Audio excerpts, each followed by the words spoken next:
Welcome to Once Upon Audio, your home for classic stories brought to life. Today, enjoy the full audiobook of The Wonderful Wizard of Oz by L. Frank Baum. Join Dorothy, Toto, and their friends as they journey through the magical land of Oz, facing witches, wonders, and discovering the true meaning of courage, heart, and home.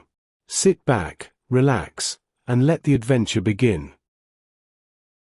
Chapter 1. The Cyclone. Dorothy lived in the midst of the great Kansas prairies, with Uncle Henry, who was a farmer, and Aunt Em, who was the farmer's wife. Their house was small. For the lumber to build it had to be carried by wagon many miles. There were 4 walls, a floor, and a roof, which made one room, and this room contained a rusty-looking cookstove, a cupboard for the dishes, a table, 3 or 4 chairs, and the beds. Uncle Henry and Aunt Em had a big bed in one corner, and Dorothy a little bed in another corner. There was no garret at all, and no cellar, except a small hole dug in the ground, called a cyclone cellar, where the family could go in case one of those great whirlwinds arose, mighty enough to crush any building in its path. It was reached by a trapdoor in the middle of the floor, from which a ladder led down into the small, dark hole.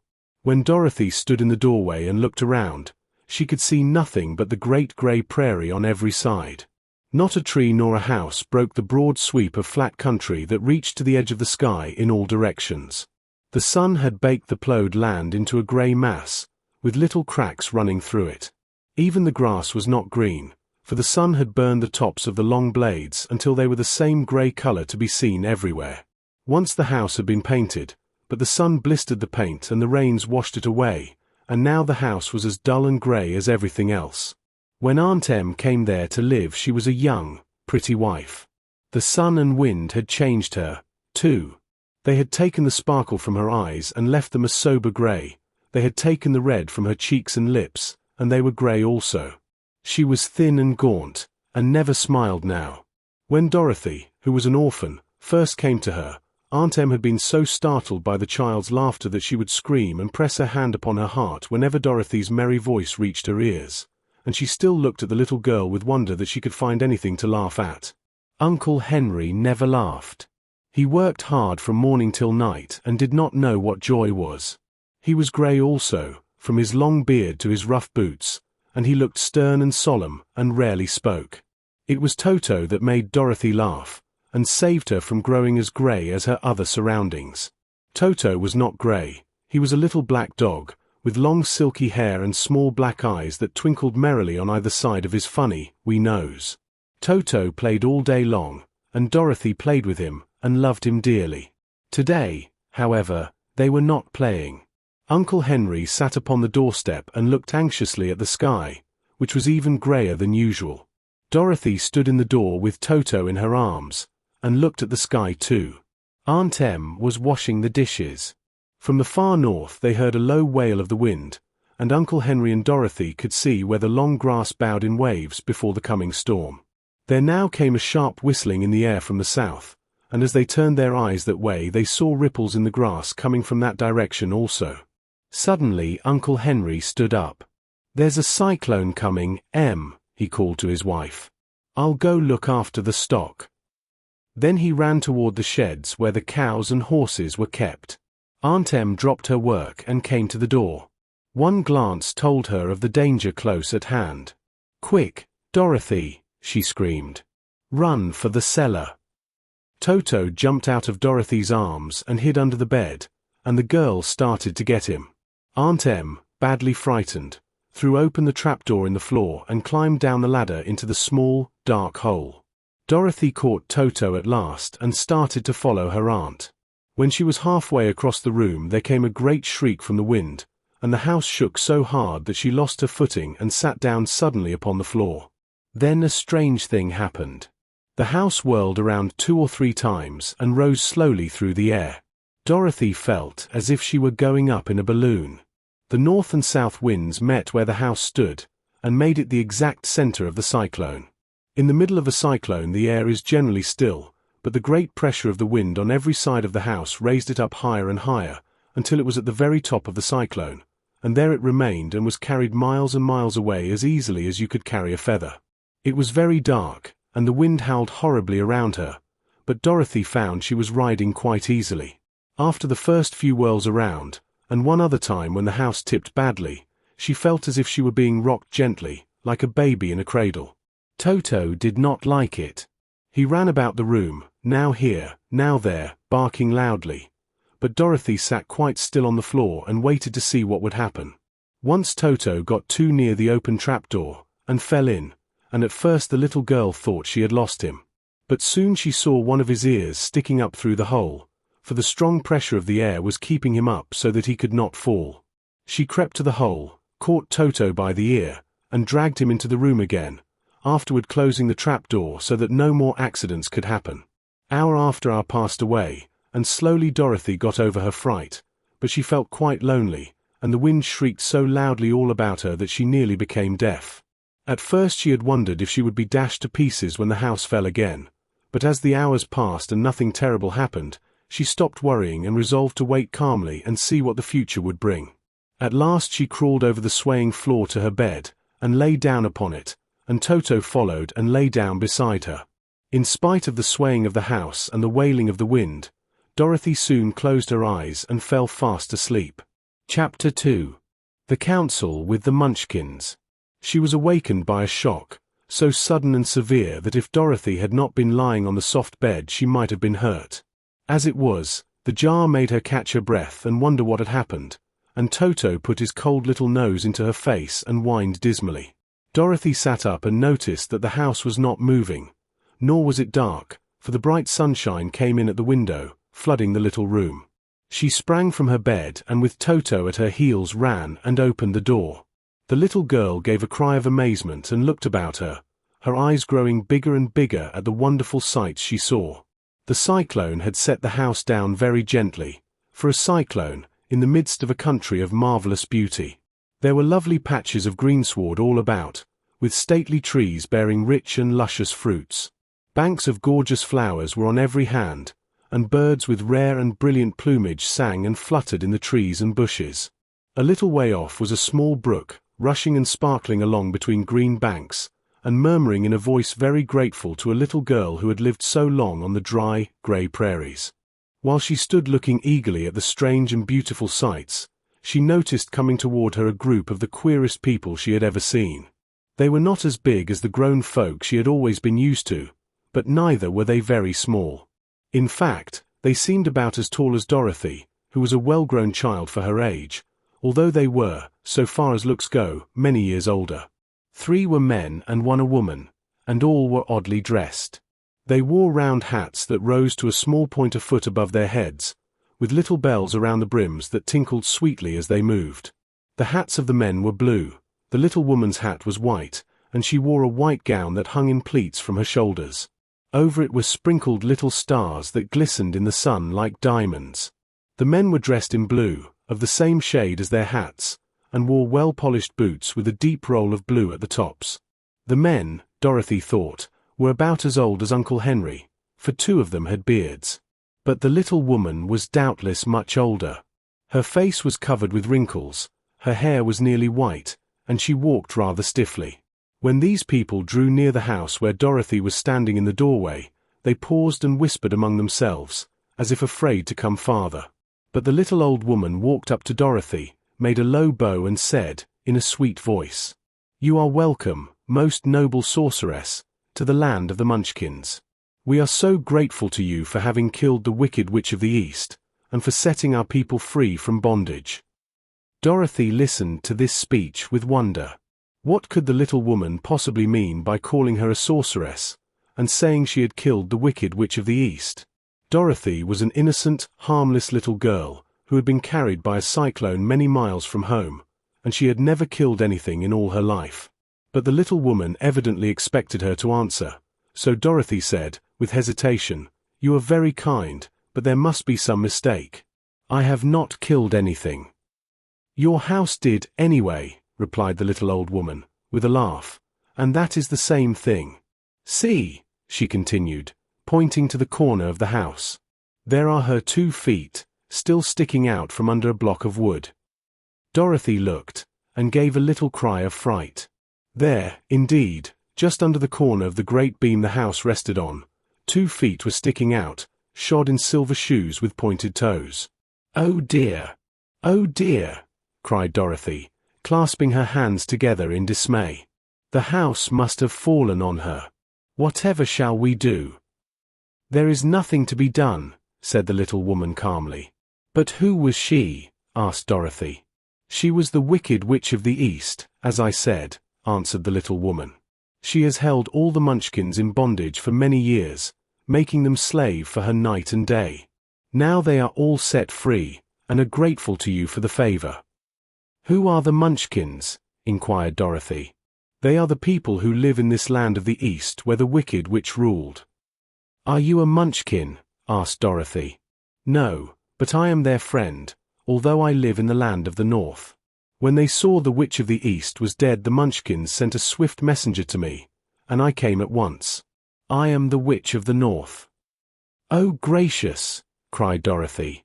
"Are you a real witch?" "Yes, indeed," answered the little woman. "But I am a good witch, and the people love me. I am not as powerful as the Wicked Witch was who ruled here, or I should have set the people free myself." "But I thought all witches were wicked," said the girl, who was half frightened at facing a real witch. "Oh no, that is a great mistake. There were only 4 witches in all the land of Oz, and 2 of them, those who live in the north and the south, are good witches. I know this is true, for I am one of them myself, and cannot be mistaken. Those who dwelt in the east and the west were, indeed, wicked witches. But now that you have killed one of them, there is but one wicked witch in all the land of Oz, the one who lives in the west." "But," said Dorothy, after a moment's thought, "Aunt Em has told me that the witches were all dead years and years ago." "Who is Aunt Em?" inquired the little old woman. "She is my aunt who lives in Kansas, where I came from." The Witch of the North seemed to think for a time, with her head bowed and her eyes upon the ground. Then she looked up and said, "I do not know where Kansas is, for I have never heard that country mentioned before. But tell me, is it a civilized country?" "Oh yes," replied Dorothy. "Then that accounts for it. In the civilized countries I believe there are no witches left, nor wizards, nor sorceresses, nor magicians. But, you see, the land of Oz has never been civilized, for we are cut off from all the rest of the world. Therefore we still have witches and wizards amongst us." "Who are the wizards?" asked Dorothy. "Oz himself is the great wizard," answered the witch, sinking her voice to a whisper. "He is more powerful than all the rest of us together.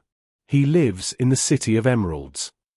Dorothy was going to ask another question, but just then the Munchkins, who had been standing silently by, gave a loud shout and pointed to the corner of the house where the Wicked Witch had been lying. "What is it?" asked the little old woman, and looked, and began to laugh. The feet of the dead which had disappeared entirely, and nothing was left but the silver shoes. "She was so old," explained the Witch of the North, "that she dried up quickly in the sun. That is the end of her. But the silver shoes are yours, and you shall have them to wear." She reached down and picked up the shoes, and after shaking the dust out of them handed them to Dorothy. "The Witch of the East was proud of those silver shoes," said one of the Munchkins, "and there is some charm connected with them, but what it is we never knew." Dorothy carried the shoes into the house and placed them on the table. Then she came out again to the Munchkins and said, "I am anxious to get back to my aunt and uncle, for I am sure they will worry about me. Can you help me find my way?" The Munchkins and the witch first looked at one another, and then at Dorothy, and then shook their heads. "At the east, not far from here," said one, "there is a great desert, and none could live to cross it." "It is the same at the south," said another, "for I have been there and seen it. The south is the country of the Quadlings." "I am told," said the third man, "that it is the same at the west. And that country, where the Winkies live, is ruled by the Wicked Witch of the West, who would make you her slave if you passed her way."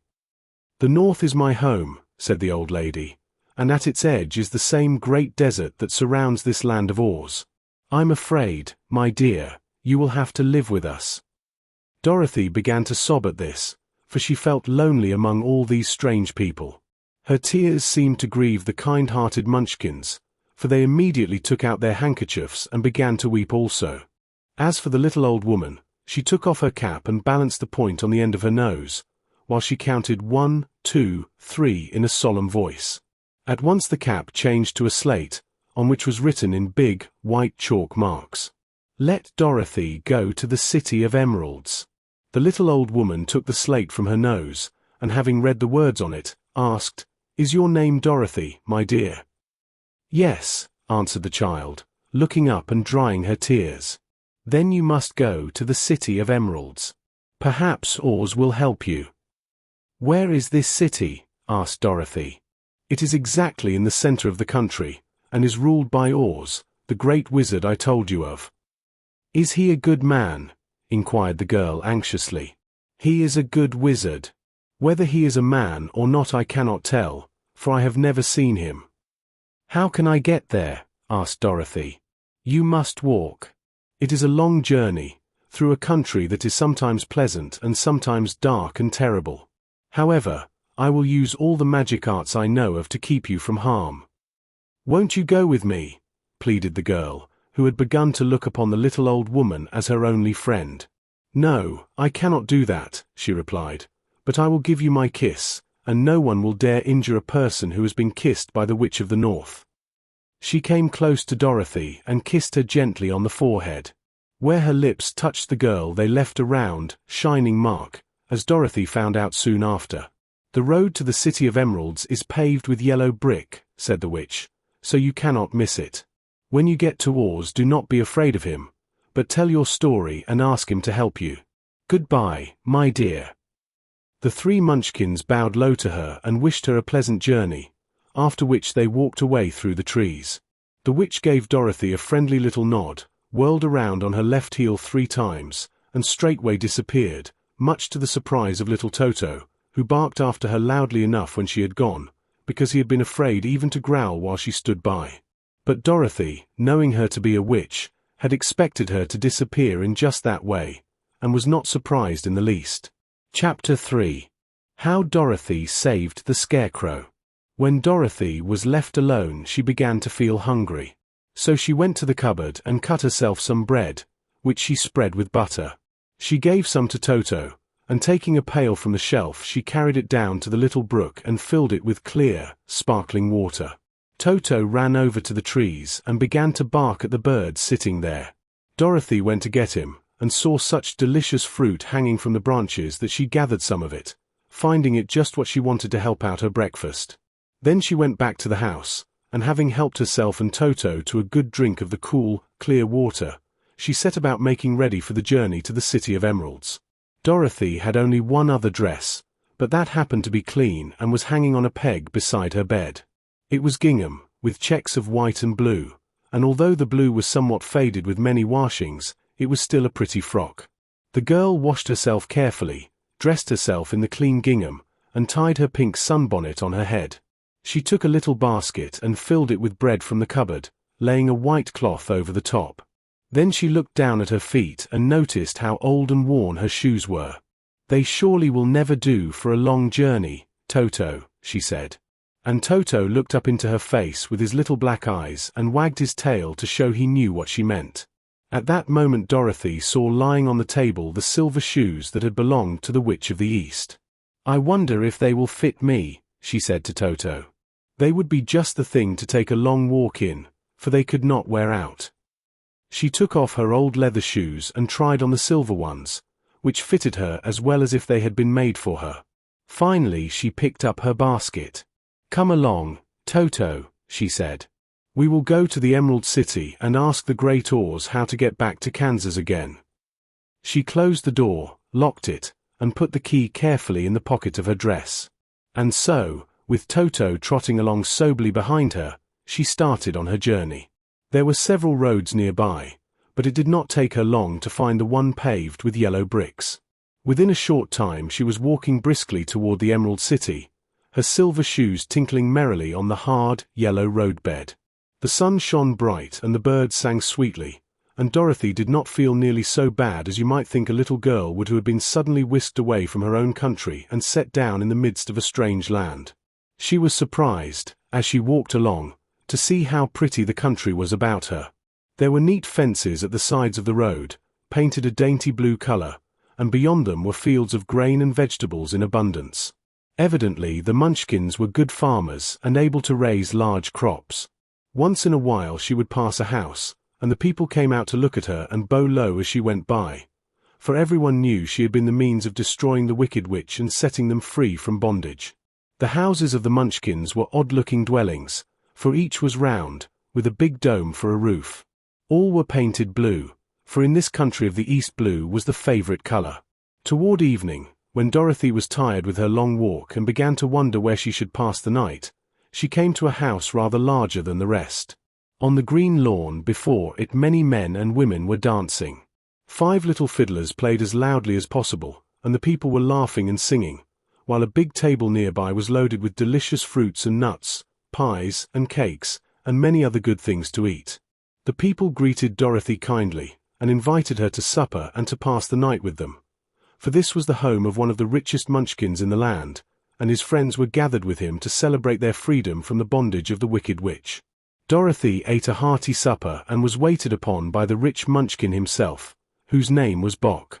Then she sat upon a settee and watched the people dance. When Bock saw her silver shoes, he said, "You must be a great sorceress." "Why?" asked the girl. "Because you wear silver shoes and have killed the wicked witch. Besides, you have white in your frock, and only witches and sorceresses wear white." "My dress is blue and white checked," said Dorothy, smoothing out the wrinkles in it.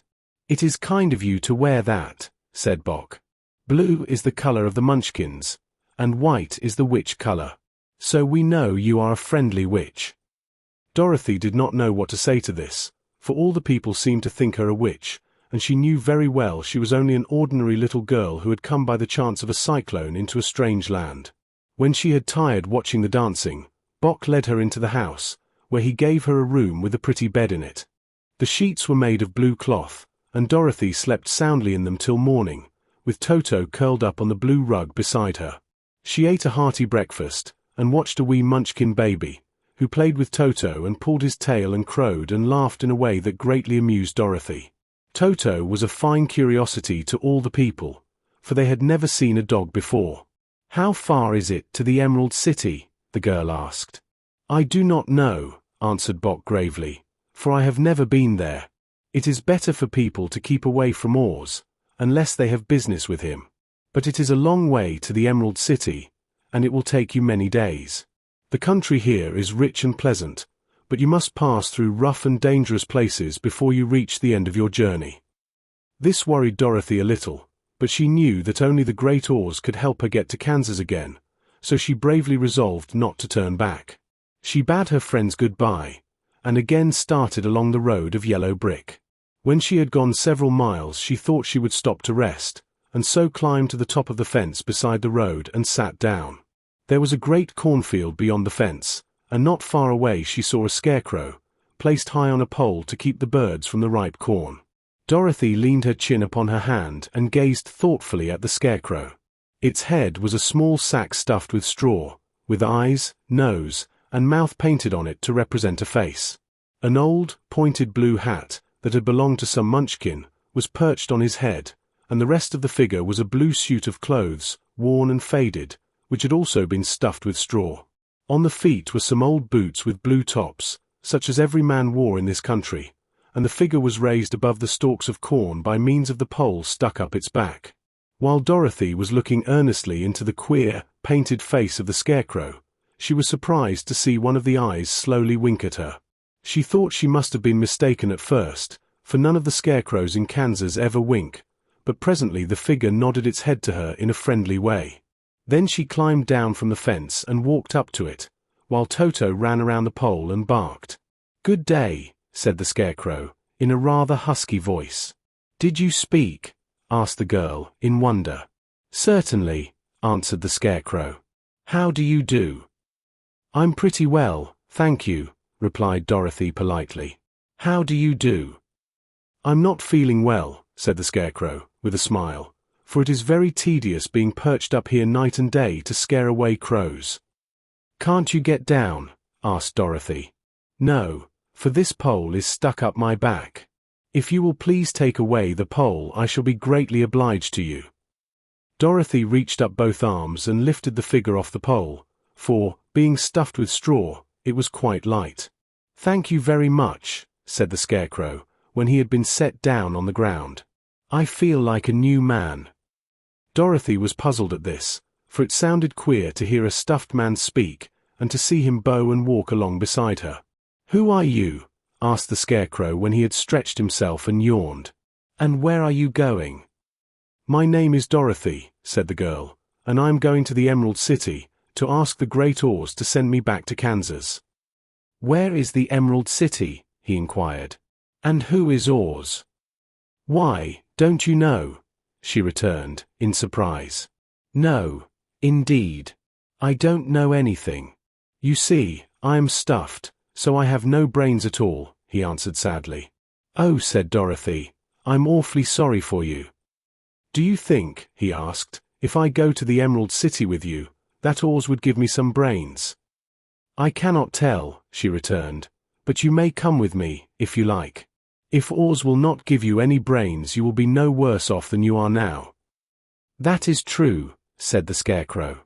"You see," he continued confidentially, "I don't mind my legs and arms and body being stuffed, because I cannot get hurt. If anyone treads on my toes or sticks a pin into me, it doesn't matter, for I can't feel it. But I do not want people to call me a fool, and if my head stays stuffed with straw instead of with brains, as yours is, how am I ever to know anything?" "I understand how you feel," said the little girl, who was truly sorry for him. "If you will come with me, I'll ask Oz to do all he can for you." "Thank you," he answered gratefully. They walked back to the road. Dorothy helped him over the fence, and they started along the path of yellow brick for the Emerald City. Toto did not like this addition to the party at first. He smelled around the stuffed man as if he suspected there might be a nest of rats in the straw, and he often growled in an unfriendly way at the Scarecrow. "Don't mind Toto," said Dorothy to her new friend. "He never bites." "Oh, I'm not afraid," replied the Scarecrow. "He can't hurt the straw. Do let me carry that basket for you. I shall not mind it, for I can't get tired. I'll tell you a secret," he continued, as he walked along. "There is only one thing in the world I am afraid of." "What is that?" asked Dorothy. "The Munchkin farmer who made you." "No," answered the Scarecrow. "It's a lighted match." Chapter 4. The Road Through the Forest. After a few hours the road began to be rough, and the walking grew so difficult that the Scarecrow often stumbled over the yellow bricks, which were here very uneven. Sometimes, indeed, they were broken or missing altogether, leaving holes that Toto jumped across and Dorothy walked around. As for the Scarecrow, having no brains, he walked straight ahead, and so stepped into the holes and fell at full length on the hard bricks. It never hurt him, however, and Dorothy would pick him up and set him upon his feet again, while he joined her in laughing merrily at his own mishap. The farms were not nearly so well cared for here as they were farther back. There were fewer houses and fewer fruit trees, and the farther they went the more dismal and lonesome the country became. At noon they sat down by the roadside, near a little brook, and Dorothy opened her basket and got out some bread. She offered a piece to the Scarecrow, but he refused. "I am never hungry," he said, "and it is a lucky thing I am not, for my mouth is only painted, and if I should cut a hole in it so I could eat, the straw I am stuffed with would come out, and that would spoil the shape of my head." Dorothy saw at once that this was true, so she only nodded and went on eating her bread. "Tell me something about yourself and the country you came from," said the Scarecrow, when she had finished her dinner. So she told him all about Kansas, and how grey everything was there, and how the cyclone had carried her to this queer land of Oz. The Scarecrow listened carefully, and said, "I cannot understand why you should wish to leave this beautiful country and go back to the dry, grey place you call Kansas." "That is because you have no brains," answered the girl. "No matter how dreary and grey our homes are, we people of flesh and blood would rather live there than in any other country, be it ever so beautiful. There is no place like home." The Scarecrow sighed. "Of course I cannot understand it," he said. "If your heads were stuffed with straw, like mine, you would probably all live in the beautiful places, and then Kansas would have no people at all. It is fortunate for Kansas that you have brains." "Won't you tell me a story, while we are resting?" asked the child. The Scarecrow looked at her reproachfully, and answered, "My life has been so short that I really know nothing whatever. I was only made day before yesterday. What happened in the world before that time is all unknown to me. Luckily, when the farmer made my head, one of the first things he did was to paint my ears, so that I heard what was going on. There was another Munchkin with him, and the first thing I heard was the farmer saying, 'How do you like those ears?' 'They aren't straight,' answered the other. 'Never mind,' said the farmer. 'They are ears just the same,' which was true enough. 'Now I'll make the eyes,' said the farmer. So he painted my right eye, and as soon as it was finished I found myself looking at him and at everything around me with a great deal of curiosity, for this was my first glimpse of the world. 'That's a rather pretty eye,' remarked the Munchkin who was watching the farmer. 'Blue paint is just the color for eyes.' 'I think I'll make the other a little bigger,' said the farmer. And when the second eye was done I could see much better than before. Then he made my nose and my mouth. But I did not speak, because at that time I didn't know what a mouth was for. I had the fun of watching them make my body and my arms and legs, and when they fastened on my head, at last, I felt very proud, for I thought I was just as good a man as anyone. 'This fellow will scare the crows fast enough,' said the farmer. 'He looks just like a man.' 'Why, he is a man,' said the other, and I quite agreed with him. The farmer carried me under his arm to the cornfield, and set me up on a tall stick, where you found me. He and his friend soon after walked away and left me alone. I did not like to be deserted this way, so I tried to walk after them. But my feet would not touch the ground, and I was forced to stay on that pole. It was a lonely life to lead, for I had nothing to think of, having been made such a little while before. Many crows and other birds flew into the cornfield, but as soon as they saw me they flew away again, thinking I was a Munchkin, and this pleased me and made me feel that I was quite an important person.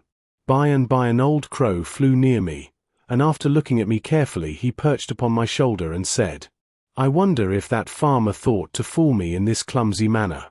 Any crow of sense could see that you are only stuffed with straw." Then he hopped down at my feet and ate all the corn he wanted.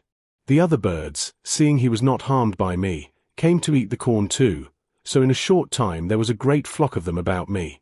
I felt sad at this, for it showed I was not such a good scarecrow after all, but the old crow comforted me, saying, "If you only had brains in your head you would be as good a man as any of them, and a better man than some of them. Brains are the only things worth having in this world, no matter whether one is a crow or a man."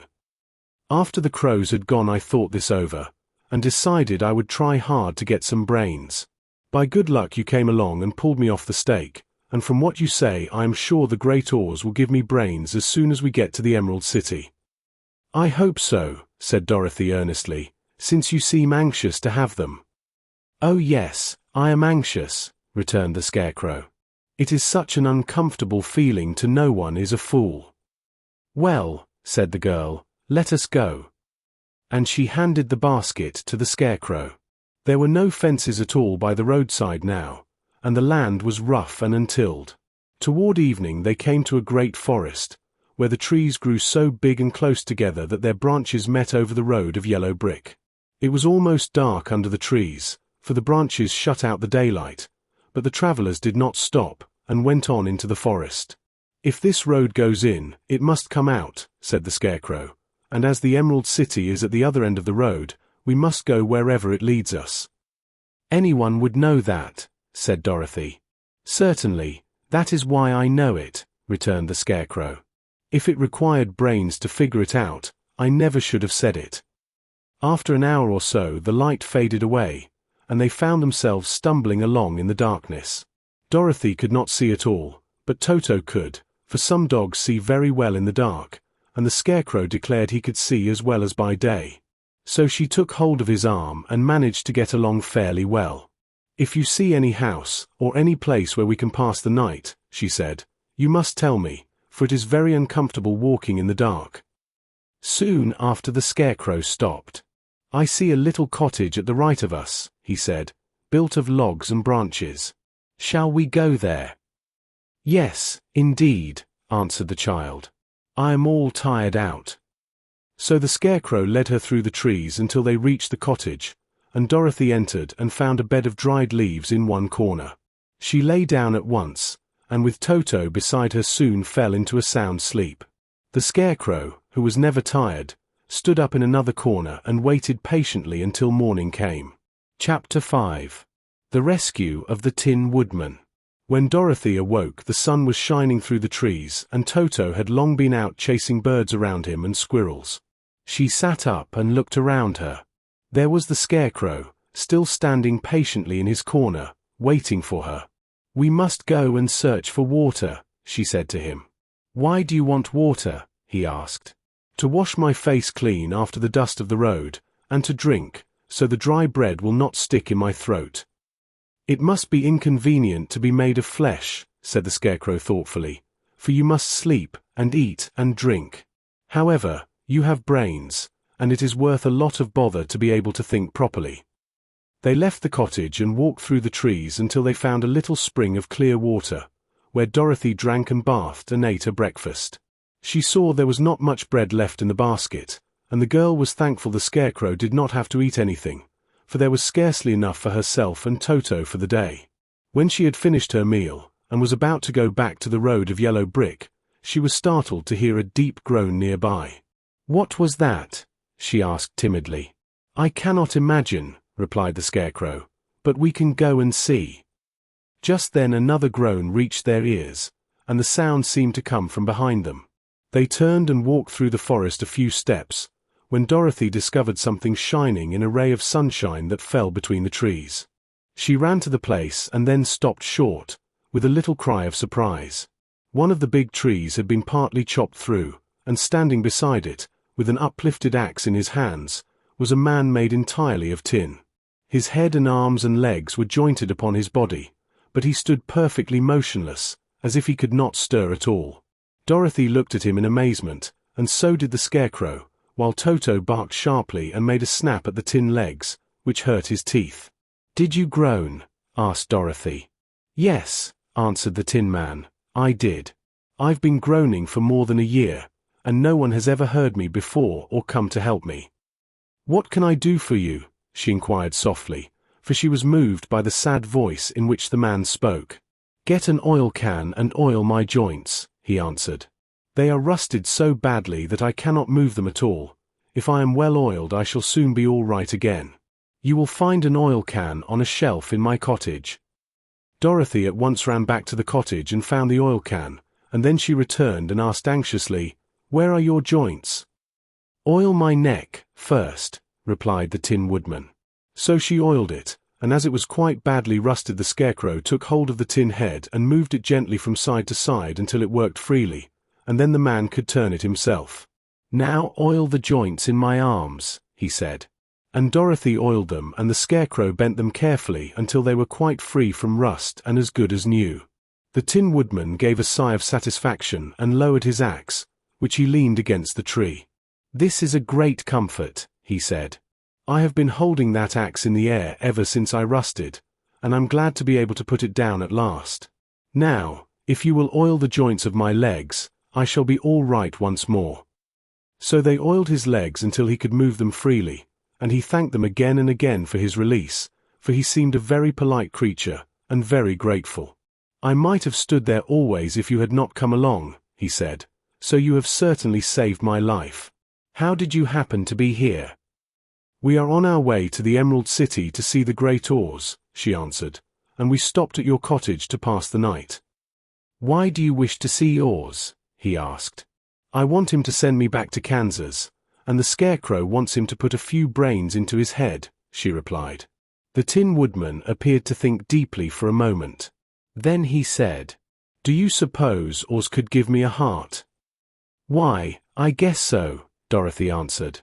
"It would be as easy as to give the Scarecrow brains." "True," the Tin Woodman returned. "So, if you will allow me to join your party, I will also go to the Emerald City and ask ores to help me." "Come along," said the Scarecrow heartily, and Dorothy added that she would be pleased to have his company. So the Tin Woodman shouldered his axe and they all passed through the forest until they came to the road that was paved with yellow brick. The Tin Woodman had asked Dorothy to put the oil can in her basket. "For," he said, "if I should get caught in the rain and rust again, I would need the oil can badly." It was a bit of good luck to have their new comrade join the party, for soon after they had begun their journey again they came to a place where the trees and branches grew so thick over the road that the travelers could not pass. But the Tin Woodman set to work with his axe and chopped so well that soon he cleared a passage for the entire party. Dorothy was thinking so earnestly as they walked along that she did not notice when the Scarecrow stumbled into a hole and rolled over to the side of the road. Indeed, he was obliged to call to her to help him up again. "Why didn't you walk around the hole?" asked the Tin Woodman. "I don't know enough," replied the Scarecrow cheerfully. "My head is stuffed with straw, you know, and that is why I am going to Oz to ask him for some brains." "Oh, I see," said the Tin Woodman. "But, after all, brains are not the best things in the world." "Have you any?" inquired the Scarecrow. "No, my head is quite empty," answered the Woodman. "But once I had brains, and a heart also, so, having tried them both, I should much rather have a heart." "And why is that?" asked the Scarecrow. "I will tell you my story, and then you will know." So, while they were walking through the forest, the Tin Woodman told the following story. "I was born the son of a woodman who chopped down trees in the forest and sold the wood for a living. When I grew up, I too became a woodchopper, and after my father died I took care of my old mother as long as she lived. Then I made up my mind that instead of living alone I would marry, so that I might not become lonely. There was one of the Munchkin girls who was so beautiful that I soon grew to love her with all my heart. She, on her part, promised to marry me as soon as I could earn enough money to build a better house for her, so I set to work harder than ever. But the girl lived with an old woman who did not want her to marry anyone, for she was so lazy she wished the girl to remain with her and do the cooking and the housework. So the old woman went to the Wicked Witch of the East, and promised her 2 sheep and a cow if she would prevent the marriage. Thereupon the Wicked Witch enchanted my axe, and when I was chopping away at my best one day, for I was anxious to get the new house and my wife as soon as possible, the axe slipped all at once and cut off my left leg.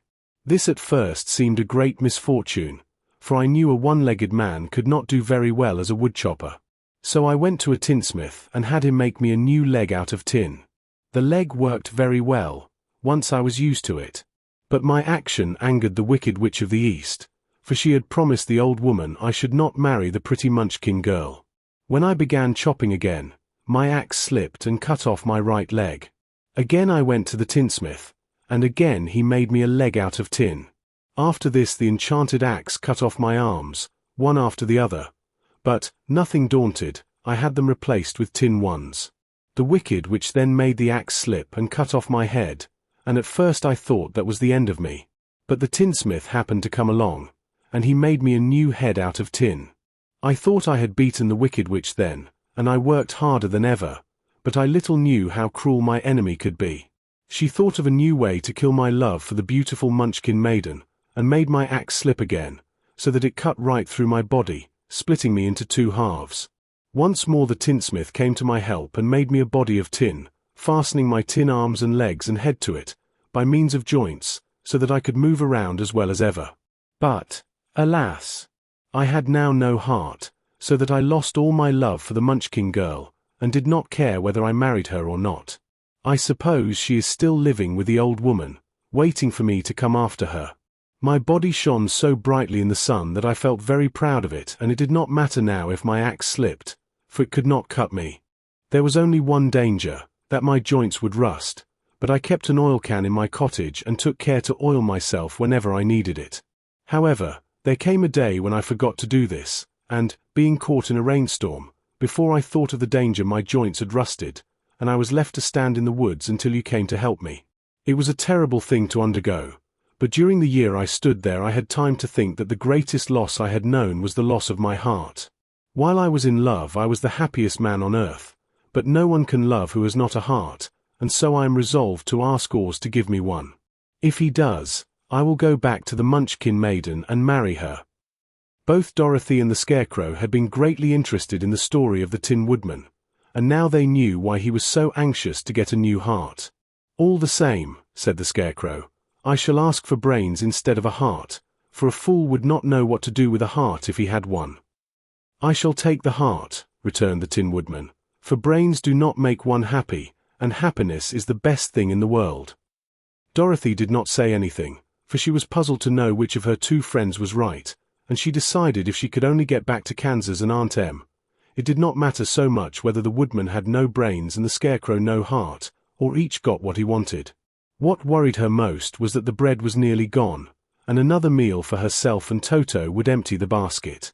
To be sure, neither the Woodman nor the Scarecrow ever ate anything, but she was not made of tin nor straw, and could not live unless she was fed. Chapter 6. The Cowardly Lion. All this time Dorothy and her companions had been walking through the thick woods.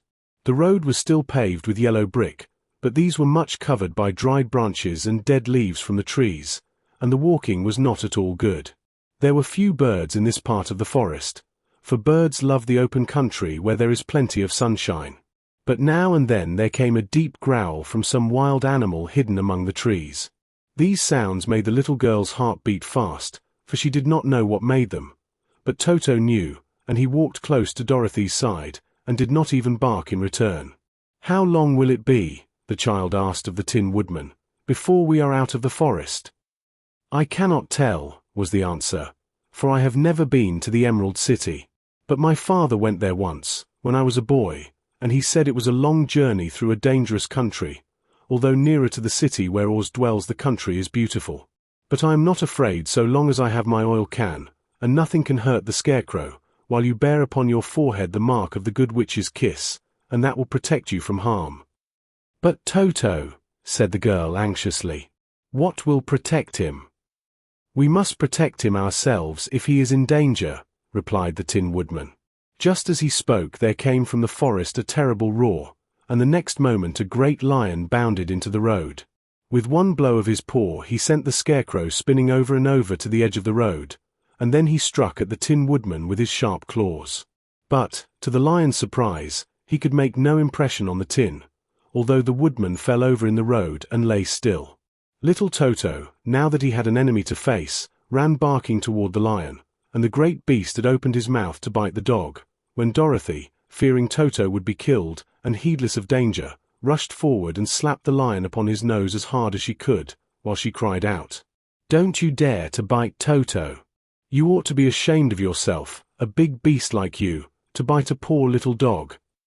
"I didn't bite him," said the lion, as he rubbed his nose with his paw where Dorothy had hit it. "No, but you tried to," she retorted. "You are nothing but a big coward." "I know it," said the lion, hanging his head in shame. "I've always known it. But how can I help it?" "I don't know, I'm sure. To think of your striking a stuffed man, like the poor Scarecrow." "Is he stuffed?" asked the lion in surprise, as he watched her pick up the Scarecrow and set him upon his feet, while she patted him into shape again. "Of course he's stuffed," replied Dorothy, who was still angry. "That's why he went over so easily," remarked the lion. "It astonished me to see him whirl around so. Is the other one stuffed also?" "No," said Dorothy, "he's made of tin." And she helped the Woodman up again. "That's why he nearly blunted my claws," said the lion. "When they scratched against the tin it made a cold shiver run down my back. What is that little animal you are so tender of?" "He is my dog, Toto," answered Dorothy. "Is he made of tin, or stuffed?" asked the lion. "Neither. He's a meat dog," said the girl.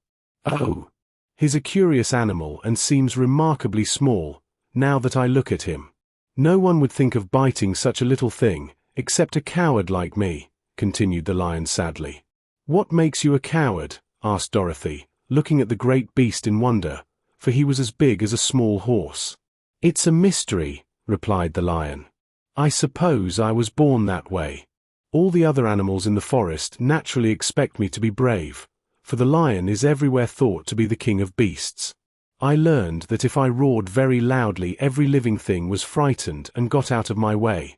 Whenever I've met a man I've been awfully scared, but I just roared at him, and he has always run away as fast as he could go. If the elephants and the tigers and the bears had ever tried to fight me, I should have run myself. I'm such a coward, but just as soon as they hear me roar they all try to get away from me, and of course I let them go." "But that isn't right.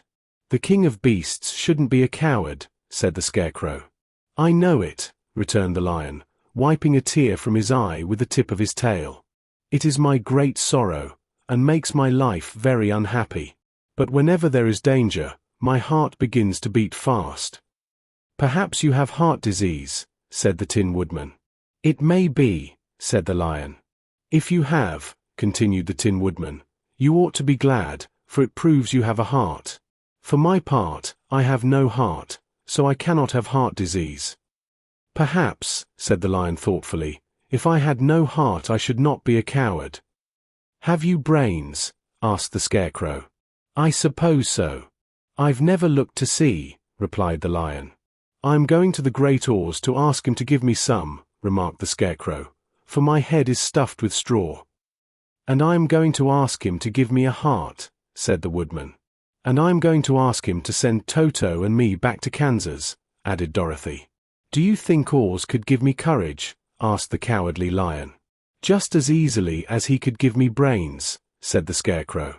"Or give me a heart," said the Tin Woodman. "Or send me back to Kansas," said Dorothy. "Then, if you don't mind, I'll go with you," said the lion, "for my life is simply unbearable without a bit of courage."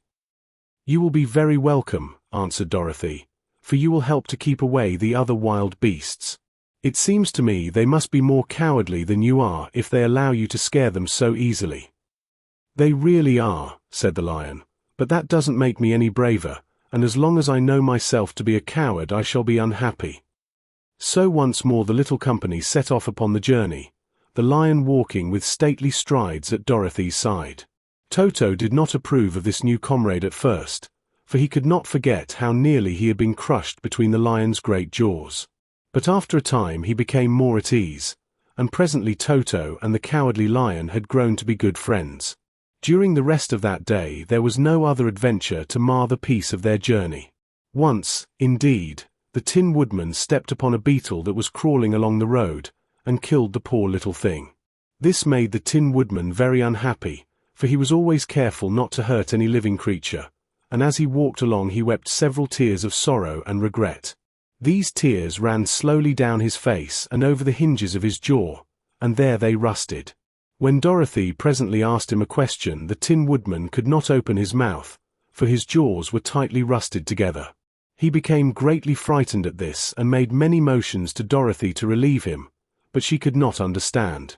The lion was also puzzled to know what was wrong.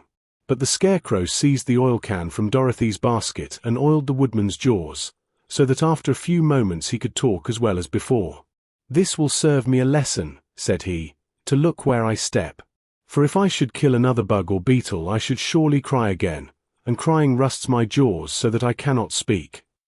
Thereafter he walked very carefully, with his eyes on the road, and when he saw a tiny ant toiling by he would step over it, so as not to harm it.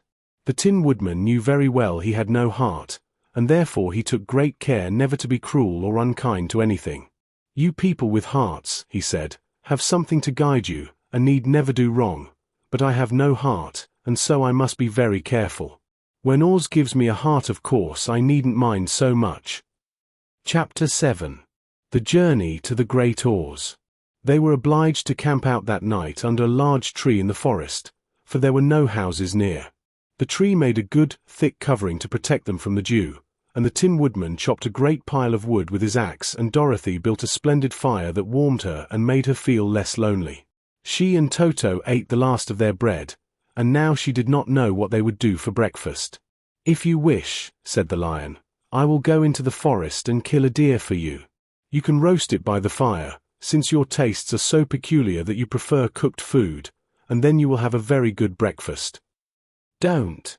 Please don't," begged the Tin Woodman.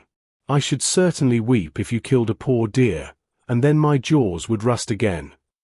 But the lion went away into the forest and found his own supper, and no one ever knew what it was, for he didn't mention it. And the Scarecrow found a tree full of nuts and filled Dorothy's basket with them, so that she would not be hungry for a long time. She thought this was very kind and thoughtful of the Scarecrow, but she laughed heartily at the awkward way in which the poor creature picked up the nuts. His padded hands were so clumsy and the nuts were so small that he dropped almost as many as he put in the basket. But the Scarecrow did not mind how long it took him to fill the basket, for it enabled him to keep away from the fire, as he feared a spark might get into his straw and burn him up. So he kept a good distance away from the flames, and only came near to cover Dorothy with dry leaves when she lay down to sleep. These kept her very snug and warm, and she slept soundly until morning.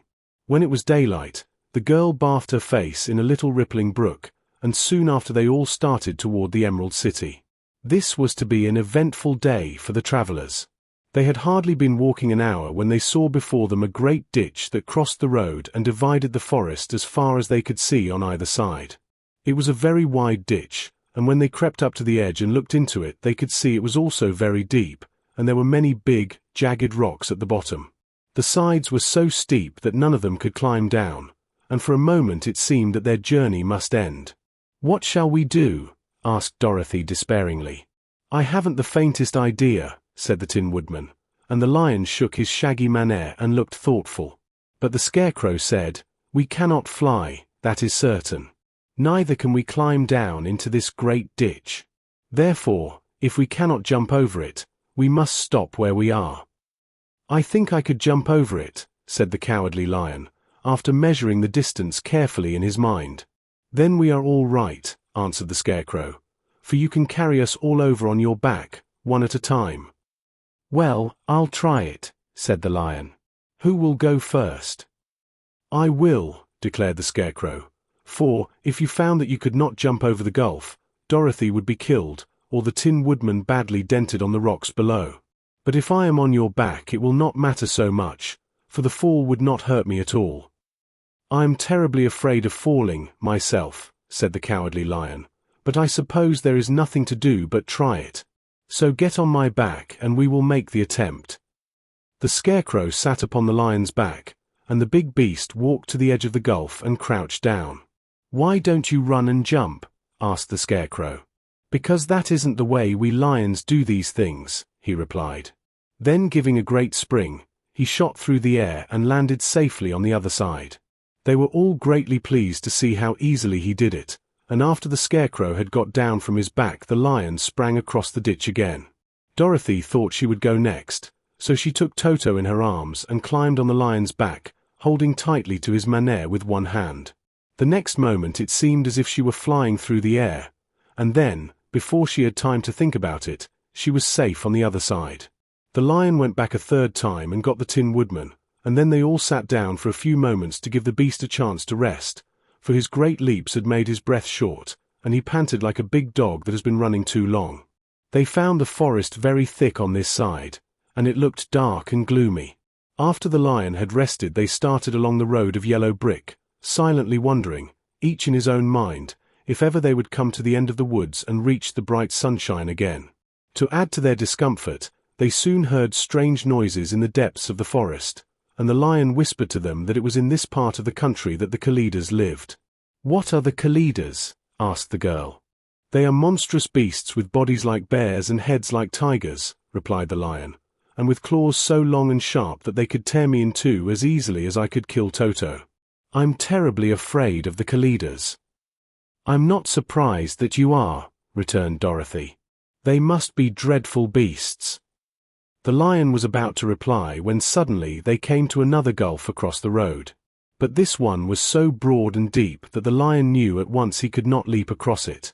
So they sat down to consider what they should do, and after serious thought the Scarecrow said, "Here is a great tree, standing close to the ditch.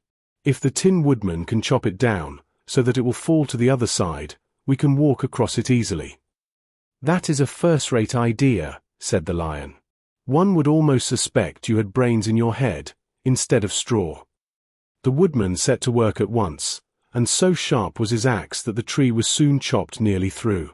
Then the Lion put his strong front legs against the tree and pushed with all his might, and slowly the big tree tipped and fell with a crash across the ditch, with its top branches on the other side. They had just started to cross this queer bridge when a sharp growl made them all look up, and to their horror they saw running toward them two great beasts with bodies like bears and heads like tigers. "They are the Kalidas," said the Cowardly Lion, beginning to tremble. "Quick!" cried the Scarecrow. "Let us cross over."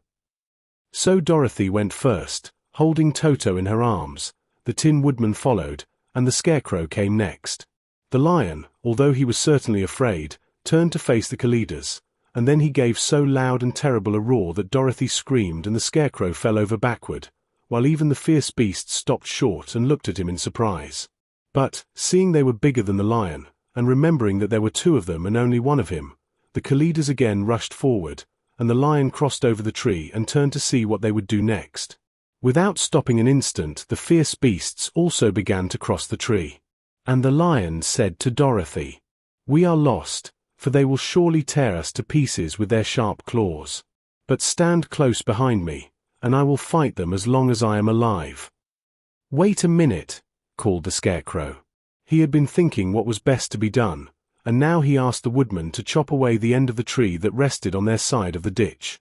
The Tin Woodman began to use his axe at once, and, just as the two Kalidas were nearly across, the tree fell with a crash into the gulf, carrying the ugly, snarling brutes with it, and both were dashed to pieces on the sharp rocks at the bottom. "Well," said the Cowardly Lion, drawing a long breath of relief, "I see we are going to live a little while longer, and I am glad of it, for it must be a very uncomfortable thing not to be alive. Those creatures frightened me so badly that my heart is beating yet." "Ah," said the Tin Woodman sadly, "I wish I had a heart to beat." This adventure made the travelers more anxious than ever to get out of the forest, and they walked so fast that Dorothy became tired, and had to ride on the lion's back. To their great joy the trees became thinner the farther they advanced, and in the afternoon they suddenly came upon a broad river, flowing swiftly just before them. On the other side of the water they could see the road of yellow brick running through a beautiful country, with green meadows dotted with bright flowers and all the road bordered with trees hanging full of delicious fruits. They were greatly pleased to see this delightful country before them. "How shall we cross the river?" asked Dorothy. "That is easily done," replied the Scarecrow. "The Tin Woodman must build us a raft, so we can float to the other side." So the Woodman took his axe and began to chop down small trees to make a raft, and while he was busy at this the Scarecrow found on the riverbank a tree full of fine fruit. This pleased Dorothy, who had eaten nothing but nuts all day, and she made a hearty meal of the ripe fruit. But it takes time to make a raft, even when one is as industrious and untiring as the Tin Woodman, and when night came the work was not done. So they found a cozy place under the trees where they slept well until the morning, and Dorothy dreamed of the Emerald City and of the good Wizard Oz, who would soon send her back to her own home again. Chapter 8. The Deadly Poppy Field. Our little party of travelers awakened the next morning refreshed and full of hope, and Dorothy breakfasted like a princess off peaches and plums from the trees beside the river. Behind them was the dark forest they had passed safely through, although they had suffered many discouragements, but before them was a lovely, sunny country that seemed to beckon them on to the Emerald City. To be sure, the broad river now cut them off from this beautiful land. But the raft was nearly done, and after the Tin Woodman had cut a few more logs and fastened them together with wooden pins, they were ready to start. Dorothy sat down in the middle of the raft and held Toto in her arms. When the Cowardly Lion stepped upon the raft it tipped badly, for he was big and heavy, but the Scarecrow and the Tin Woodman stood upon the other end to steady it, and they had long poles in their hands to push the raft through the water. They got along quite well at first, but when they reached the middle of the river the swift current swept the raft downstream, farther and farther away from the road of yellow brick. And the water grew so deep that the long poles would not touch the bottom. "This is bad," said the Tin Woodman, "for if we cannot get to the land we shall be carried into the country of the Wicked Witch of the West, and she will enchant us and make us her slaves." "And then I should get no brains," said the Scarecrow. "And I should get no courage," said the Cowardly Lion. "And I should get no heart," said the Tin Woodman. "And I should never get back to Kansas," said Dorothy. "We must certainly get to the Emerald City if we can," the Scarecrow continued, and he pushed so hard on his long pole that it stuck fast in the mud at the bottom of the river. Then, before he could pull it out again, or let go, the raft was swept away, and the poor Scarecrow was left clinging to the pole in the middle of the river. "Goodbye," he called after them, and they were very sorry to leave him. Indeed, the Tin Woodman began to cry, but fortunately remembered that he might rust, and so dried his tears on Dorothy's apron. Of course, this was a bad thing for the Scarecrow. "I am now worse off than when I first met Dorothy," he thought.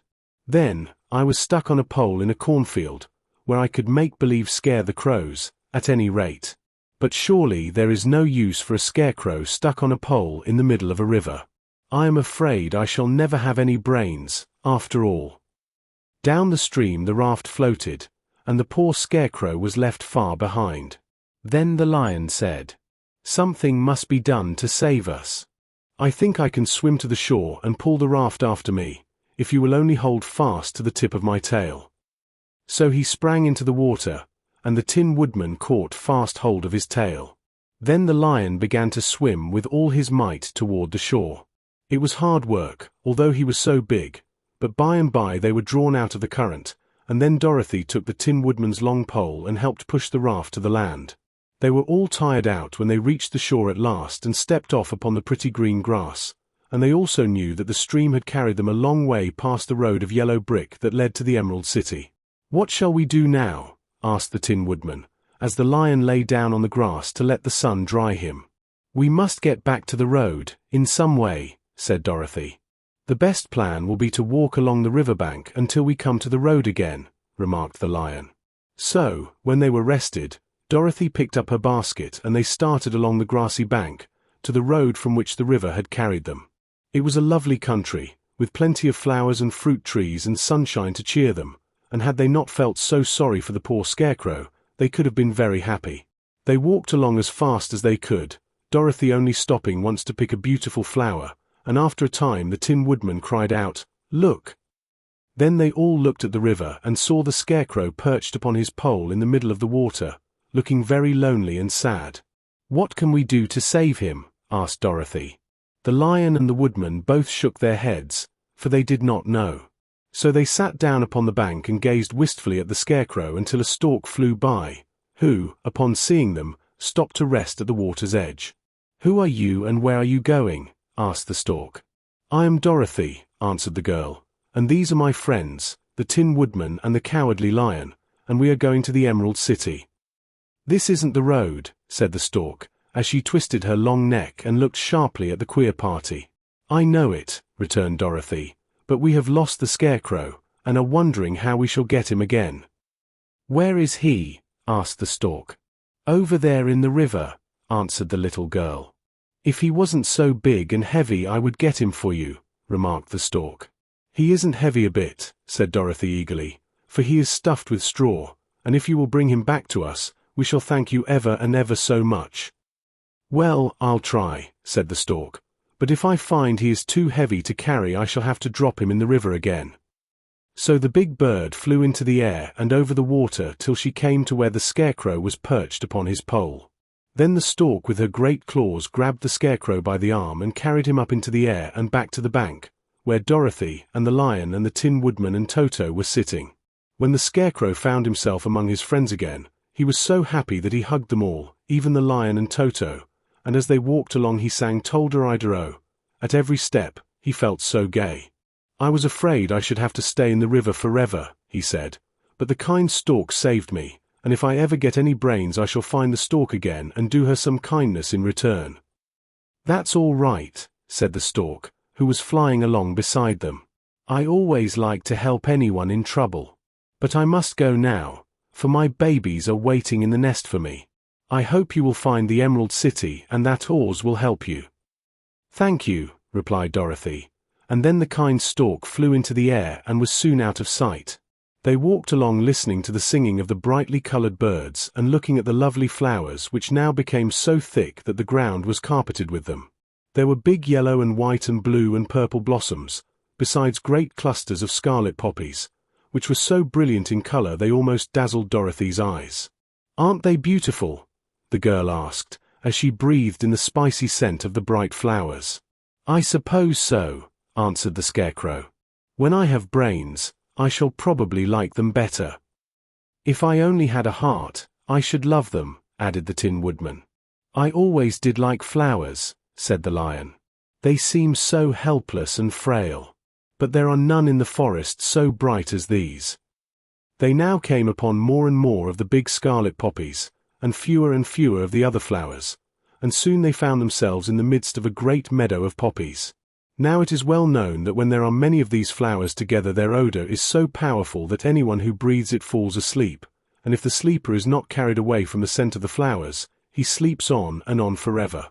But Dorothy did not know this, nor could she get away from the bright red flowers that were everywhere about. So presently her eyes grew heavy and she felt she must sit down to rest and to sleep. But the Tin Woodman would not let her do this. "We must hurry and get back to the road of yellow brick before dark," he said, and the Scarecrow agreed with him. So they kept walking until Dorothy could stand no longer. Her eyes closed in spite of herself and she forgot where she was and fell among the poppies, fast asleep. "What shall we do?" asked the Tin Woodman. "If we leave her here she will die," said the Lion. "The smell of the flowers is killing us all. I myself can scarcely keep my eyes open, and the dog is asleep already." It was true. Toto had fallen down beside his little mistress. But the Scarecrow and the Tin Woodman, not being made of flesh, were not troubled by the scent of the flowers. "Run fast," said the Scarecrow to the Lion, "and get out of this deadly flower bed as soon as you can. We will bring the little girl with us, but if you should fall asleep you are too big to be carried." So the Lion aroused himself and bounded forward as fast as he could go. In a moment he was out of sight. "Let us make a chair with our hands and carry her," said the Scarecrow. So they picked up Toto and put the dog in Dorothy's lap, and then they made a chair with their hands for the seat and their arms for the arms and carried the sleeping girl between them through the flowers. On and on they walked, and it seemed that the great carpet of deadly flowers that surrounded them would never end. They followed the bend of the river, and at last came upon their friend the Lion, lying fast asleep among the poppies. The flowers had been too strong for the huge beast, and he had given up at last, and fallen only a short distance from the end of the poppy bed, where the sweet grass spread in beautiful green fields before them. "We can do nothing for him," said the Tin Woodman, sadly, "for he is much too heavy to lift. We must leave him here to sleep on forever, and perhaps he will dream that he has found courage at last." "I'm sorry," said the Scarecrow. "The Lion was a very good comrade for one so cowardly. But let us go on." They carried the sleeping girl to a pretty spot beside the river, far enough from the poppy field to prevent her breathing any more of the poison of the flowers, and here they laid her gently on the soft grass and waited for the fresh breeze to waken her. Chapter 9. The Queen of the Field Mice. "We cannot be far from the road of yellow brick now," remarked the Scarecrow, as he stood beside the girl, "for we have come nearly as far as the river carried us away."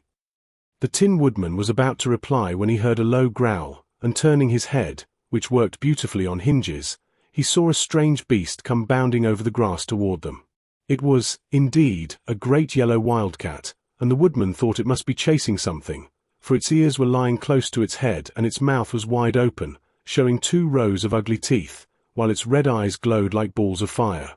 As it came nearer, the Tin Woodman saw that running before the beast was a little grey field mouse, and although he had no heart he knew it was wrong for the wildcat to try to kill such a pretty, harmless creature. So the Woodman raised his axe, and as the wildcat ran by he gave it a quick blow that cut the beast's head clean off from its body, and it rolled over at his feet in 2 pieces. The field mouse, now that it was freed from its enemy, stopped short, and coming slowly up to the Woodman it said, in a squeaky little voice, "Oh, thank you. Thank you ever so much for saving my life." "Don't speak of it, I beg of you," replied the Woodman. "I have no heart, you know, so I am careful to help all those who may need a friend, even if it happens to be only a mouse." "Only a mouse?" cried the little animal, indignantly. "Why, I am a queen, the queen of all the field mice." "Oh, indeed," said the Woodman, making a bow. "Therefore you have done a great deed, as well as a brave one, in saving my life," added the Queen. At that moment several mice were seen running up as fast as their little legs could carry them, and when they saw their queen they exclaimed, "Oh, your Majesty, we thought you would be killed. How did you manage to escape the great wildcat?"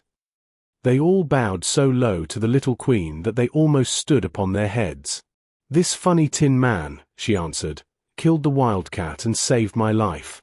So hereafter you must all serve him, and obey his slightest wish." "We will!" cried all the mice, in a shrill chorus. And then they scampered in all directions, for Toto had awakened from his sleep, and seeing all these mice around him he gave one bark of delight and jumped right into the middle of the group. Toto had always loved to chase mice when he lived in Kansas, and he saw no harm in it.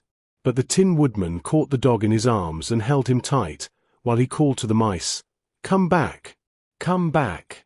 Toto shall not hurt you." At this the Queen of the Mice stuck her head out from underneath a clump of grass and asked, in a timid voice, "Are you sure he will not bite us?" "I will not let him," said the Woodman, "so do not be afraid." One by one the mice came creeping back, and Toto did not bark again, although he tried to get out of the Woodman's arms, and would have bitten him had he not known very well he was made of tin. Finally one of the biggest mice spoke. "Is there anything we can do," it asked, "to repay you for saving the life of our queen?" "Nothing that I know of," answered the Woodman, but the Scarecrow, who had been trying to think, but could not because his head was stuffed with straw, said, quickly, "Oh yes, you can save our friend, the Cowardly Lion, who is asleep in the poppy bed." "A lion!" cried the little Queen. "Why, he would eat us all up." "Oh no," declared the Scarecrow, "this lion is a coward." "Really?" asked the mouse. "He says so himself," answered the Scarecrow, "and he would never hurt anyone who is our friend. If you will help us to save him, I promise that he shall treat you all with kindness." "Very well," said the Queen, "we trust you. But what shall we do? Are there many of these mice which call you Queen and are willing to obey you?" "Oh yes, there are thousands," she replied. "Then send for them all to come here as soon as possible, and let each one bring a long piece of string." The Queen turned to the mice that attended her and told them to go at once and get all her people. As soon as they heard her orders, they ran away in every direction as fast as possible. "Now," said the Scarecrow to the Tin Woodman, "you must go to those trees by the riverside and make a truck that will carry the lion." So the Woodman went at once to the trees and began to work, and he soon made a truck out of the limbs of trees, from which he chopped away all the leaves and branches. He fastened it together with wooden pegs and made the 4 wheels out of short pieces of a big tree trunk. So fast and so well did he work that by the time the mice began to arrive the truck was all ready for them. They came from all directions, and there were thousands of them, big mice and little mice and middle-sized mice, and each one brought a piece of string in his mouth. It was about this time that Dorothy woke from her long sleep and opened her eyes. She was greatly astonished to find herself lying upon the grass, with thousands of mice standing around and looking at her timidly. But the Scarecrow told her about everything, and turning to the dignified little mouse, he said, "Permit me to introduce to you Her Majesty, the Queen." Dorothy nodded gravely and the Queen made a curtsy, after which she became quite friendly with the little girl. The Scarecrow and the Woodman now began to fasten the mice to the truck, using the strings they had brought. One end of a string was tied around the neck of each mouse and the other end to the truck. Of course the truck was 1,000 times bigger than any of the mice who were to draw it, but when all the mice had been harnessed, they were able to pull it quite easily. Even the Scarecrow and the Tin Woodman could sit on it, and were drawn swiftly by their queer little horses to the place where the lion lay asleep. After a great deal of hard work, for the lion was heavy, they managed to get him up on the truck. Then the Queen hurriedly gave her people the order to start, for she feared if the mice stayed among the poppies too long they also would fall asleep. At first the little creatures, many though they were, could hardly stir the heavily loaded truck, but the Woodman and the Scarecrow both pushed from behind, and they got along better. Soon they rolled the lion out of the poppy bed to the green fields, where he could breathe the sweet, fresh air again, instead of the poisonous scent of the flowers. Dorothy came to meet them and thanked the little mice warmly for saving her companion from death. She had grown so fond of the big lion she was glad he had been rescued. Then the mice were unharnessed from the truck and scampered away through the grass to their homes. The Queen of the Mice was the last to leave. "If ever you need us again," she said, "come out into the field and call, and we shall hear you and come to your assistance. Goodbye." "Goodbye," they all answered, and away the Queen ran, while Dorothy held Toto tightly lest he should run after her and frighten her. After this they sat down beside the lion until he should awaken, and the Scarecrow brought Dorothy some fruit from a tree nearby, which she ate for her dinner. Chapter 10. The Guardian of the Gate. It was some time before the Cowardly Lion awakened, for he had lain among the poppies a long while, breathing in their deadly fragrance. But when he did open his eyes and roll off the truck, he was very glad to find himself still alive. "I ran as fast as I could," he said, sitting down and yawning, "but the flowers were too strong for me. How did you get me out?"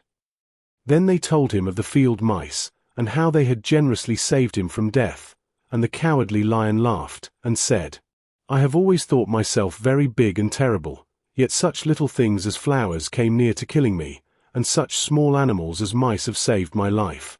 How strange it all is! But, comrades, what shall we do now?" "We must journey on until we find the road of yellow brick again," said Dorothy, "and then we can keep on to the Emerald City." So, the lion being fully refreshed, and feeling quite himself again, they all started upon the journey, greatly enjoying the walk through the soft, fresh grass, and it was not long before they reached the road of yellow brick and turned again toward the Emerald City where the great Oars dwelt. The road was smooth and well paved, now, and the country about was beautiful, so that the travelers rejoiced in leaving the forest far behind, and with it the many dangers they had met in its gloomy shades. Once more they could see fences built beside the road, but these were painted green, and when they came to a small house, in which a farmer evidently lived, that also was painted green. They passed by several of these houses during the afternoon, and sometimes people came to the doors and looked at them as if they would like to ask questions. But no one came near them nor spoke to them because of the great lion, of which they were very much afraid. The people were all dressed in clothing of a lovely emerald green color and wore peaked hats like those of the Munchkins. "This must be the Land of Oars," said Dorothy, "and we are surely getting near the Emerald City." "Yes," answered the Scarecrow. "Everything is green here, while in the country of the Munchkins blue was the favorite color. But the people do not seem to be as friendly as the Munchkins, and I'm afraid we shall be unable to find a place to pass the night." "I should like something to eat besides fruit," said the girl, "and I'm sure Toto is nearly starved. Let us stop at the next house and talk to the people."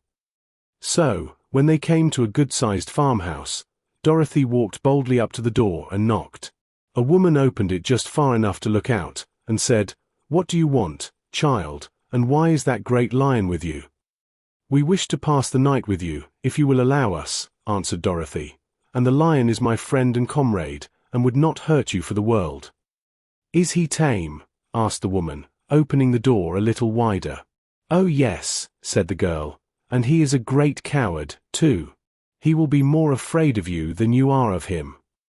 "Well," said the woman, after thinking it over and taking another peep at the lion, "if that is the case you may come in, and I will give you some supper and a place to sleep." So they all entered the house, where there were, besides the woman, 2 children and a man. The man had hurt his leg, and was lying on the couch in a corner. They seemed greatly surprised to see so strange a company, and while the woman was busy laying the table the man asked, "Where are you all going?" "To the Emerald City," said Dorothy, "to see the great Oars." "Oh, indeed," exclaimed the man. "Are you sure that Oars will see you?" "Why not?" she replied. "Why, it is said that he never lets anyone come into his presence. I have been to the Emerald City many times, and it is a beautiful and wonderful place, but I have never been permitted to see the great Oars, nor do I know of any living person who has seen him." "Does he never go out?" asked the Scarecrow. "Never. He sits day after day in the great throne room of his palace, and even those who wait upon him do not see him face to face." "What is he like?" asked the girl. "That is hard to tell," said the man thoughtfully. "You see, Oars is a great wizard, and can take on any form he wishes. So that some say he looks like a bird, and some say he looks like an elephant, and some say he looks like a cat.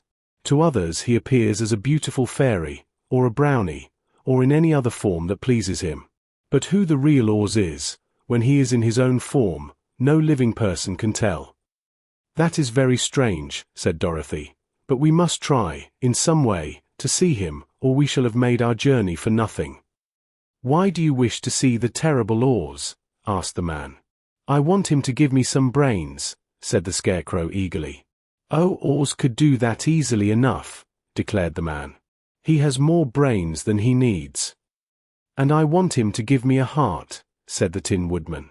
"That will not trouble him," continued the man, "for Oz has a large collection of hearts, of all sizes and shapes." "And I want him to give me courage," said the Cowardly Lion. "Oz keeps a great pot of courage in his throne room," said the man, "which he has covered with a golden plate, to keep it from running over. He will be glad to give you some." "And I want him to send me back to Kansas," said Dorothy. "Where is Kansas?" asked the man, with surprise. "I don't know," replied Dorothy sorrowfully, "but it is my home, and I'm sure it's somewhere." "Very likely. Well, Oz can do anything, so I suppose he will find Kansas for you. But first you must get to see him, and that will be a hard task, for the Great Wizard does not like to see anyone, and he usually has his own way. But what do you want?" he continued, speaking to Toto. Toto only wagged his tail, for, strange to say, he could not speak. The woman now called to them that supper was ready, so they gathered around the table, and Dorothy ate some delicious porridge and a dish of scrambled eggs and a plate of nice white bread, and enjoyed her meal. The lion ate some of the porridge, but did not care for it, saying it was made from oats, and oats were food for horses, not for lions. The Scarecrow and the Tin Woodman ate nothing at all. Toto ate a little of everything, and was glad to get a good supper again. The woman now gave Dorothy a bed to sleep in, and Toto lay down beside her, while the lion guarded the door of her room so she might not be disturbed. The Scarecrow and the Tin Woodman stood up in a corner and kept quiet all night, although of course they could not sleep. The next morning, as soon as the sun was up, they started on their way, and soon saw a beautiful green glow in the sky just before them. "That must be the Emerald City," said Dorothy. As they walked on, the green glow became brighter and brighter, and it seemed that at last they were nearing the end of their travels. Yet it was afternoon before they came to the great wall that surrounded the city. It was high and thick and of a bright green color. In front of them, and at the end of the road of yellow brick, was a big gate, all studded with emeralds that glittered so in the sun that even the painted eyes of the Scarecrow were dazzled by their brilliancy. There was a bell beside the gate, and Dorothy pushed the button and heard a silvery tinkle sound within. Then the big gate swung slowly open, and they all passed through and found themselves in a high arched room, the walls of which glistened with countless emeralds. Before them stood a little man about the same size as the Munchkins. He was clothed all in green, from his head to his feet, and even his skin was of a greenish tint. At his side was a large green box. When he saw Dorothy and her companions, the man asked, "What do you wish in the Emerald City?" "We came here to see the Great Oz," said Dorothy. The man was so surprised at this answer that he sat down to think it over. "It has been many years since anyone asked me to see Oz," he said, shaking his head in perplexity. "He is powerful and terrible, and if you come on an idle or foolish errand to bother the wise reflections of the Great Wizard, he might be angry and destroy you all in an instant." "But it is not a foolish errand, nor an idle one," replied the Scarecrow. "It is important. And we have been told that Oz is a good wizard." "So he is," said the Green Man, "and he rules the Emerald City wisely and well. But to those who are not honest, or who approach him from curiosity, he is most terrible, and few have ever dared ask to see his face. I am the guardian of the gates, and since you demand to see the Great Oz, I must take you to his palace. But first you must put on the spectacles." "Why?" asked Dorothy. "Because if you did not wear spectacles, the brightness and glory of the Emerald City would blind you.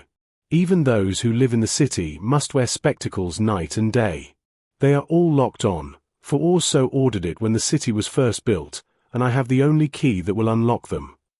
He opened the big box, and Dorothy saw that it was filled with spectacles of every size and shape. All of them had green glasses in them. The guardian of the gates found a pair that would just fit Dorothy and put them over her eyes.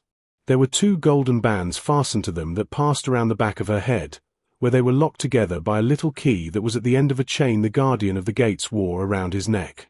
When they were on, Dorothy could not take them off had she wished, but of course she did not wish to be blinded by the glare of the Emerald City, so she said nothing. Then the Green Man fitted spectacles for the Scarecrow and the Tin Woodman and the Lion, and even on little Toto, and all were locked fast with the key. Then the guardian of the gates put on his own glasses and told them he was ready to show them to the palace. Taking a big golden key from a peg on the wall, he opened another gate, and they all followed him through the portal into the streets of the Emerald City. Chapter 11. The Wonderful City of Oz. Even with eyes protected by the green spectacles, Dorothy and her friends were at first dazzled by the brilliancy of the wonderful city. The streets were lined with beautiful houses all built of green marble and studded everywhere with sparkling emeralds. They walked over a pavement of the same green marble, and where the blocks were joined together were rows of emeralds, set closely, and glittering in the brightness of the sun. The window panes were of green glass, even the sky above the city had a green tint, and the rays of the sun were green. There were many people, men, women, and children, walking about, and these were all dressed in green clothes and had greenish skins. They looked at Dorothy and her strangely assorted company with wondering eyes, and the children all ran away and hid behind their mothers when they saw the lion, but no one spoke to them. Many shops stood in the street, and Dorothy saw that everything in them was green. Green candy and green popcorn were offered for sale, as well as green shoes, green hats, and green clothes of all sorts. At one place a man was selling green lemonade, and when the children bought it Dorothy could see that they paid for it with green pennies. There seemed to be no horses nor animals of any kind. The men carried things around in little green carts, which they pushed before them. Everyone seemed happy and contented and prosperous. The guardian of the gates led them through the streets until they came to a big building, exactly in the middle of the city, which was the Palace of Oz, the Great Wizard. There was a soldier before the door, dressed in a green uniform and wearing a long green beard. "Here are strangers," said the guardian of the gates to him, "and they demand to see the Great Oz." "Step inside," answered the soldier, "and I will carry your message to him." So they passed through the palace gates and were led into a big room with a green carpet and lovely green furniture set with emeralds. The soldier made them all wipe their feet upon a green mat before entering this room, and when they were seated he said politely, "Please make yourselves comfortable while I go to the door of the throne room and tell Oz you are here."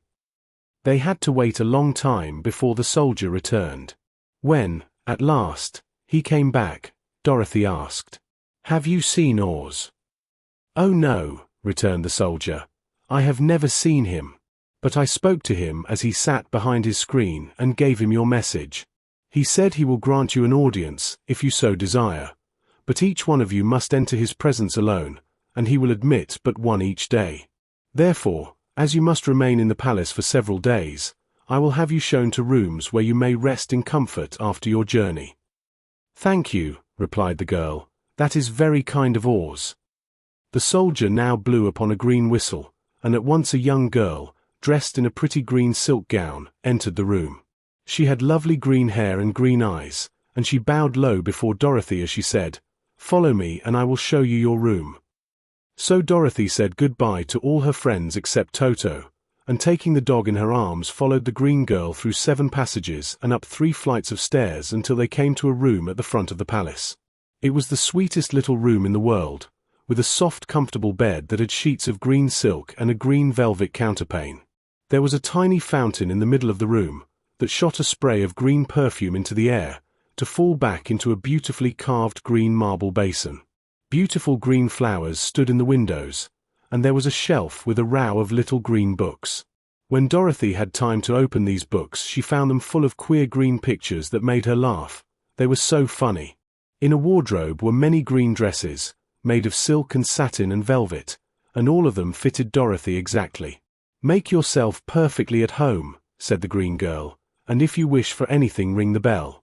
Oz will send for you tomorrow morning." She left Dorothy alone and went back to the others. These she also led to rooms, and each one of them found himself lodged in a very pleasant part of the palace. Of course this politeness was wasted on the Scarecrow, for when he found himself alone in his room he stood stupidly in one spot, just within the doorway, to wait till morning. It would not rest him to lie down, and he could not close his eyes, so he remained all night staring at a little spider which was weaving its web in a corner of the room, just as if it were not one of the most wonderful rooms in the world. The Tin Woodman lay down on his bed from force of habit, for he remembered when he was made of flesh, but not being able to sleep, he passed the night moving his joints up and down to make sure they kept in good working order. The lion would have preferred a bed of dried leaves in the forest, and did not like being shut up in a room, but he had too much sense to let this worry him, so he sprang upon the bed and rolled himself up like a cat and purred himself asleep in a minute. The next morning, after breakfast, the Green Maiden came to fetch Dorothy, and she dressed her in one of the prettiest gowns, made of green brocaded satin. Dorothy put on a green silk apron and tied a green ribbon around Toto's neck, and they started for the throne room of the great Oz. First they came to a great hall in which were many ladies and gentlemen of the court, all dressed in rich costumes. These people had nothing to do but talk to each other, but they always came to wait outside the throne room every morning, although they were never permitted to see Oz. As Dorothy entered they looked at her curiously, and one of them whispered, "Are you really going to look upon the face of Oz the Terrible?" "Of course," answered the girl, "if he will see me." "Oh, he will see you," said the soldier who had taken her message to the wizard, "although he does not like to have people ask to see him. Indeed, at first he was angry and said I should send you back where you came from. Then he asked me what you looked like, and when I mentioned your silver shoes he was very much interested. At last I told him about the mark upon your forehead, and he decided he would admit you to his presence." Just then a bell rang, and the green girl said to Dorothy, "That is the signal. You must go into the throne room alone." She opened a little door and Dorothy walked boldly through and found herself in a wonderful place. It was a big, round room with a high arched roof, and the walls and ceiling and floor were covered with large emeralds set closely together. In the center of the roof was a great light, as bright as the sun, which made the emeralds sparkle in a wonderful manner. But what interested Dorothy most was the big throne of green marble that stood in the middle of the room. It was shaped like a chair and sparkled with gems, as did everything else. In the center of the chair was an enormous head, without a body to support it or any arms or legs whatever. There was no hair upon this head, but it had eyes and a nose and mouth, and was much bigger than the head of the biggest giant. As Dorothy gazed upon this in wonder and fear, the eyes turned slowly and looked at her sharply and steadily.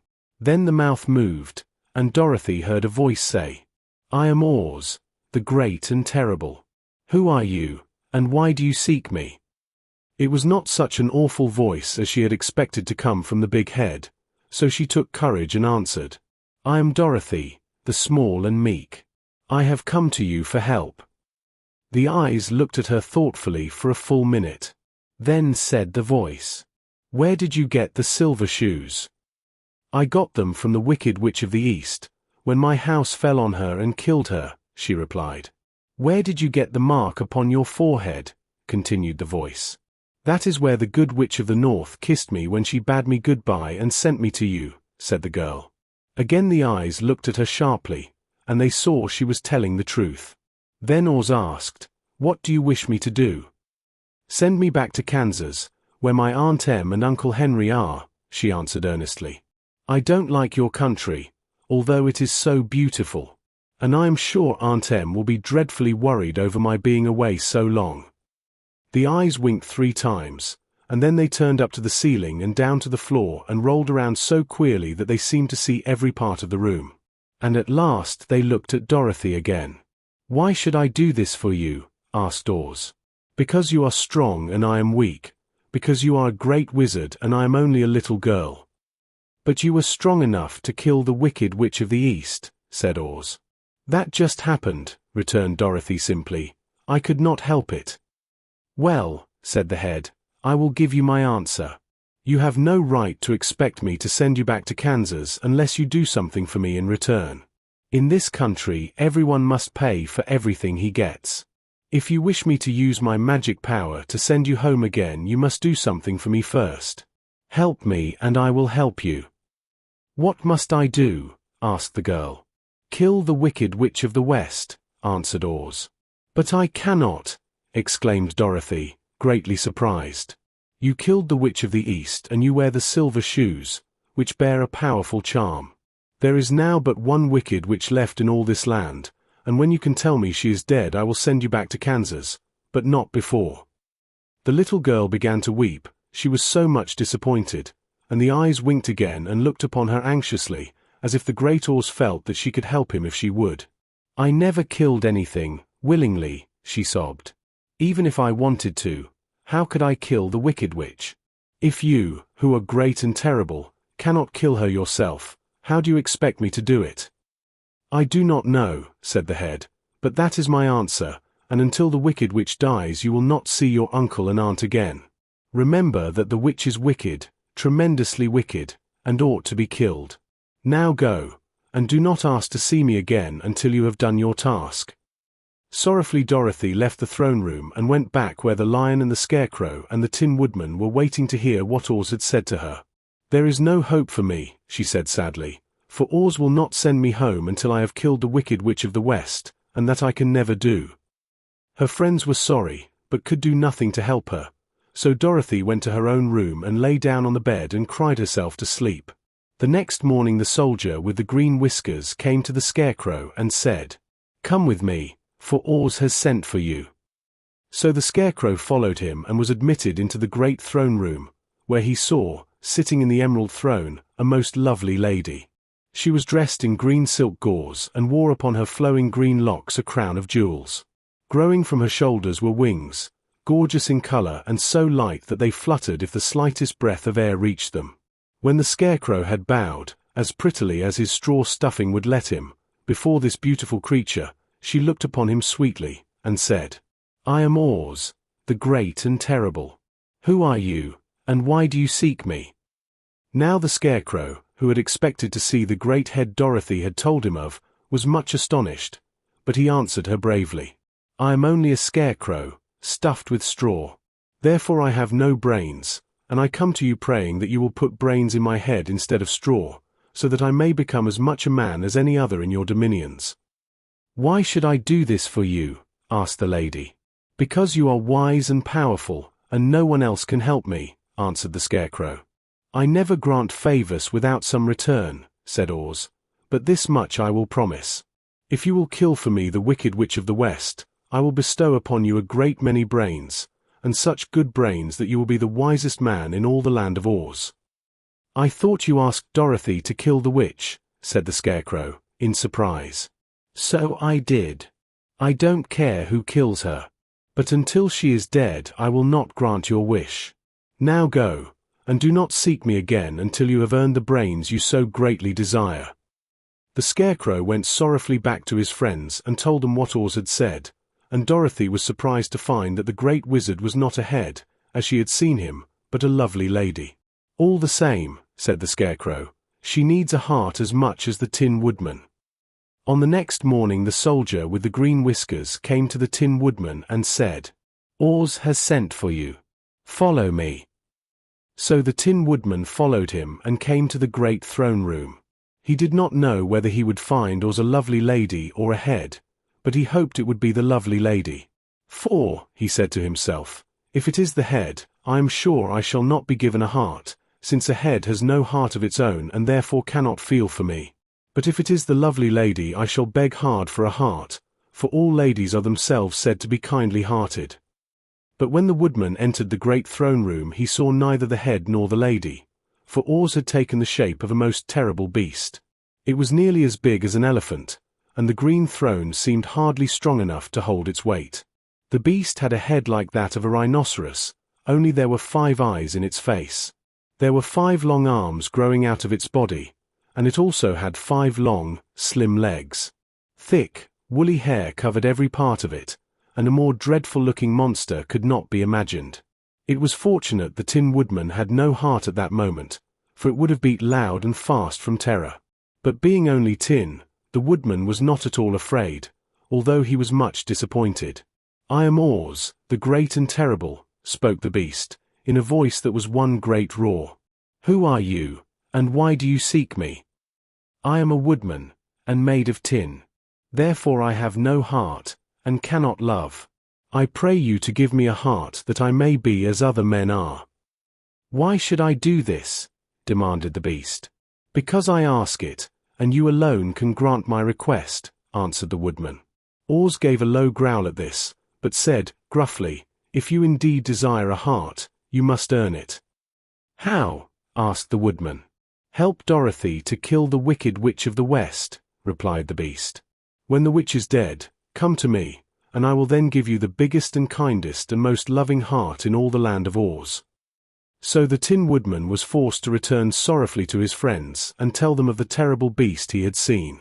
They all wondered greatly at the many forms the great wizard could take upon himself, and the lion said, "If he is a beast when I go to see him, I shall roar my loudest, and so frighten him that he will grant all I ask.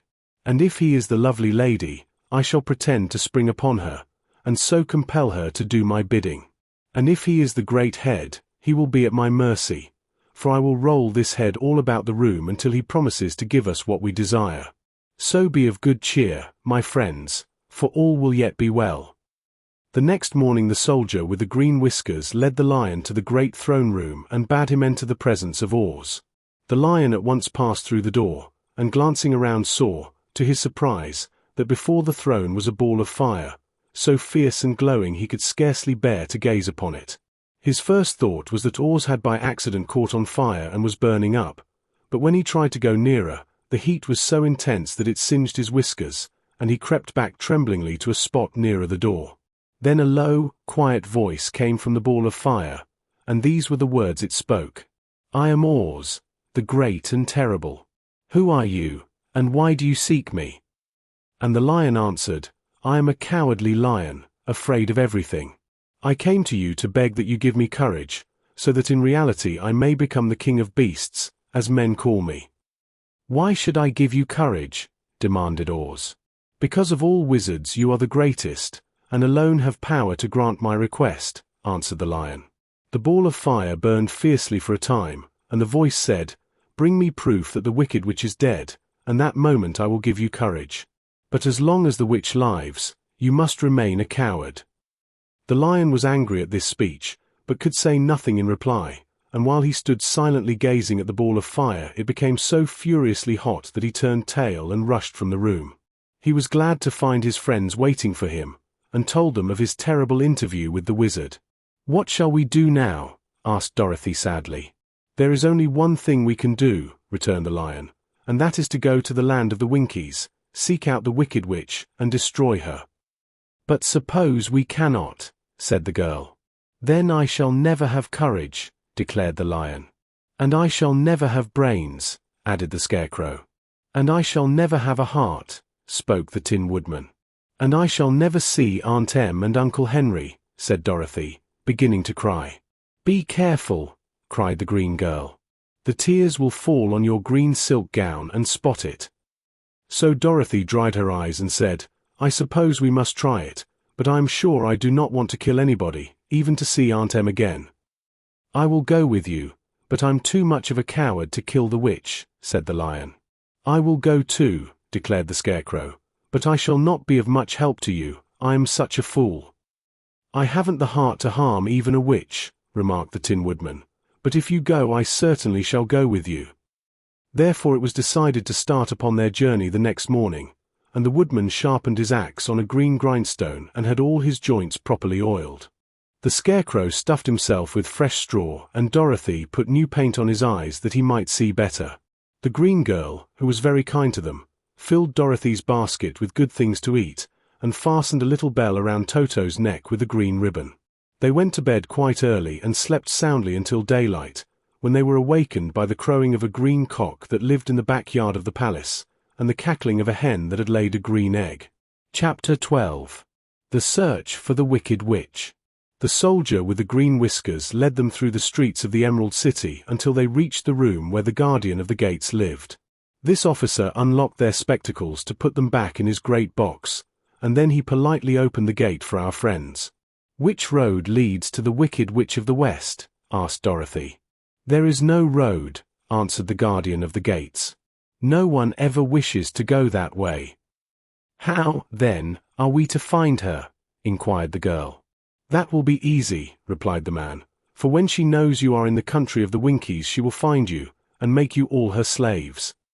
"Perhaps not," said the Scarecrow, "for we mean to destroy her." "Oh, that is different," said the guardian of the gates. "No one has ever destroyed her before, so I naturally thought she would make slaves of you, as she has of the rest. But take care, for she is wicked and fierce, and may not allow you to destroy her. Keep to the west, where the sun sets, and you cannot fail to find her." They thanked him and bade him goodbye, and turned toward the west, walking over fields of soft grass dotted here and there with daisies and buttercups. Dorothy still wore the pretty silk dress she had put on in the palace, but now, to her surprise, she found it was no longer green, but pure white. The ribbon around Toto's neck had also lost its green color and was as white as Dorothy's dress. The Emerald City was soon left far behind. As they advanced, the ground became rougher and hillier, for there were no farms nor houses in this country of the West, and the ground was untilled. In the afternoon the sun shone hot in their faces, for there were no trees to offer them shade, so that before night Dorothy and Toto and the lion were tired, and lay down upon the grass and fell asleep, with the Woodman and the Scarecrow keeping watch. Now the Wicked Witch of the West had but one eye, yet that was as powerful as a telescope, and could see everywhere. So, as she sat in the door of her castle, she happened to look around and saw Dorothy lying asleep, with her friends all about her. They were a long distance off, but the Wicked Witch was angry to find them in her country, so she blew upon a silver whistle that hung around her neck. At once there came running to her from all directions a pack of great wolves. They had long legs and fierce eyes and sharp teeth. "Go to those people," said the witch, "and tear them to pieces." "Are you not going to make them your slaves?" asked the leader of the wolves. "No," she answered. "One is of tin, and one of straw. One is a girl and another a lion. None of them is fit to work, so you may tear them into small pieces." "Very well," said the wolf, and he dashed away at full speed, followed by the others. It was lucky the Scarecrow and the Woodman were wide awake and heard the wolves coming. "This is my fight," said the Woodman, "so get behind me and I will meet them as they come." He seized his axe, which he had made very sharp, and as the leader of the wolves came on the Tin Woodman swung his arm and chopped the wolf's head from its body, so that it immediately died. As soon as he could raise his axe another wolf came up, and he also fell under the sharp edge of the Tin Woodman's weapon. There were 40 wolves, and 40 times a wolf was killed, so that at last they all lay dead in a heap before the Woodman. Then he put down his axe and sat beside the Scarecrow, who said, "It was a good fight, friend." They waited until Dorothy awoke the next morning. The little girl was quite frightened when she saw the great pile of shaggy wolves, but the Tin Woodman told her all.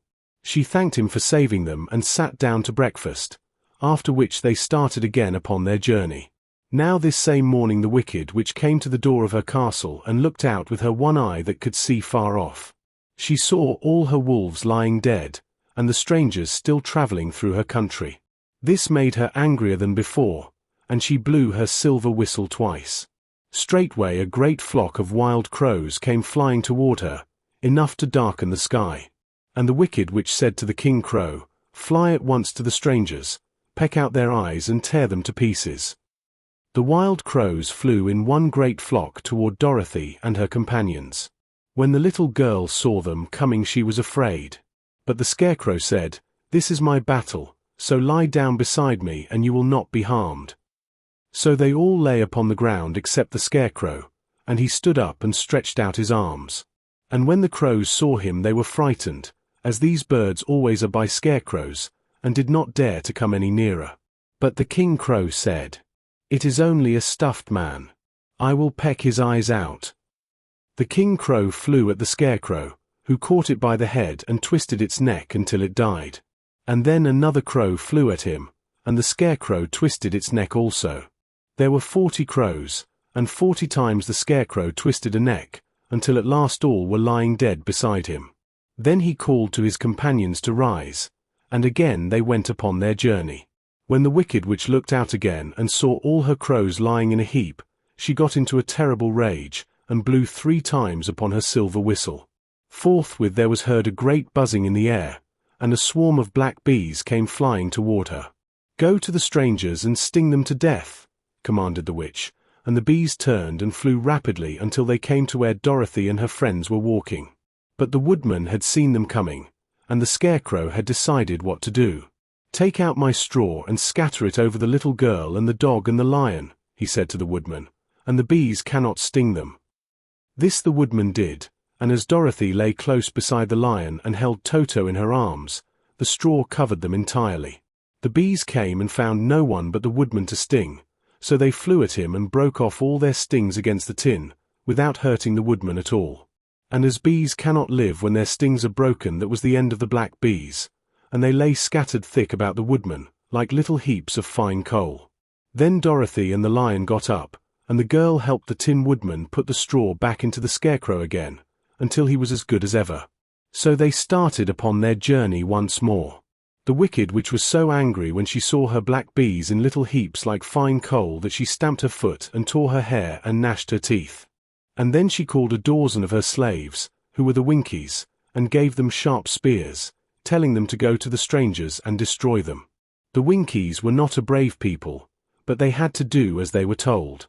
So they marched away until they came near to Dorothy. Then the lion gave a great roar and sprang towards them, and the poor Winkies were so frightened that they ran back as fast as they could. When they returned to the castle, the Wicked Witch beat them well with a strap, and sent them back to their work, after which she sat down to think what she should do next. She could not understand how all her plans to destroy these strangers had failed, but she was a powerful witch, as well as a wicked one, and she soon made up her mind how to act. There was, in her cupboard, a golden cap, with a circle of diamonds and rubies running round it. This golden cap had a charm. Whoever owned it could call 3 times upon the winged monkeys, who would obey any order they were given. But no person could command these strange creatures more than 3 times. Twice already the Wicked Witch had used the charm of the capital. Once was when she had made the Winkies her slaves, and set herself to rule over their country. The winged monkeys had helped her do this. The second time was when she had fought against the Great Oz himself, and driven him out of the land of the West. The winged monkeys had also helped her in doing this. Only once more could she use this golden cap, for which reason she did not like to do so until all her other powers were exhausted. But now that her fierce wolves and her wild crows and her stinging bees were gone, and her slaves had been scared away by the cowardly lion, she saw there was only one way left to destroy Dorothy and her friends. So the Wicked Witch took the golden cap from her cupboard and placed it upon her head. Then she stood upon her left foot and said, slowly, "E-P-P-E, Pep-P-E, Cat-Coo." Next she stood upon her right foot and said, H-L-Lo, Hol-Lo, Hell-Lo. After this she stood upon both feet and cried in a loud voice, Z-Z-Y, Z-Z-Y, Zik. Now the charm began to work. The sky was darkened, and a low rumbling sound was heard in the air. There was a rushing of many wings, a great chattering and laughing, and the sun came out of the dark sky to show the Wicked Witch surrounded by a crowd of monkeys, each with a pair of immense and powerful wings on his shoulders. One, much bigger than the others, seemed to be their leader. He flew close to the witch and said, "You have called us for the 3rd and last time. What do you command?" "Go to the strangers who are within my land and destroy them all except the lion," said the Wicked Witch. "Bring that beast to me, for I have a mind to harness him like a horse, and make him work." "Your commands shall be obeyed," said the leader. Then, with a great deal of chattering and noise, the winged monkeys flew away to the place where Dorothy and her friends were walking. Some of the monkeys seized the Tin Woodman and carried him through the air until they were over a country thickly covered with sharp rocks. Here they dropped the poor woodman, who fell a great distance to the rocks, where he lay so battered and dented that he could neither move nor groan. Others of the monkeys caught the Scarecrow, and with their long fingers pulled all of the straw out of his clothes and head. They made his hat and boots and clothes into a small bundle and threw it into the top branches of a tall tree. The remaining monkeys threw pieces of stout rope around the lion and wound many coils about his body and head and legs, until he was unable to bite or scratch or struggle in any way.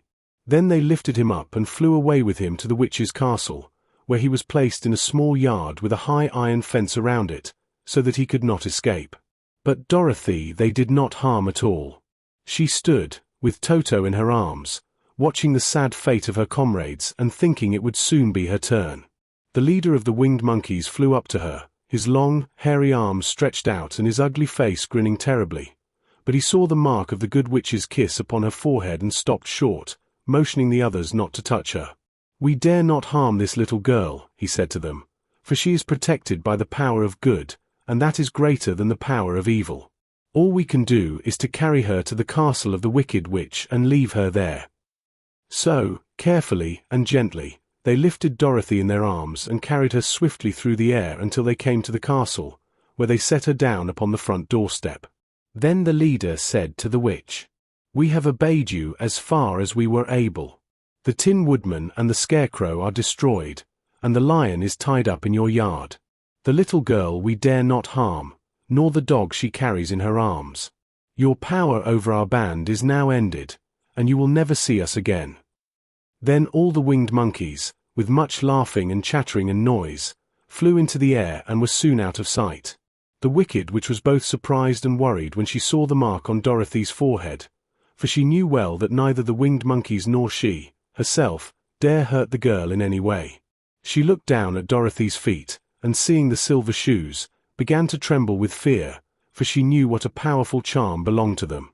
At first the witch was tempted to run away from Dorothy, but she happened to look into the child's eyes and saw how simple the soul behind them was, and that the little girl did not know of the wonderful power the silver shoes gave her.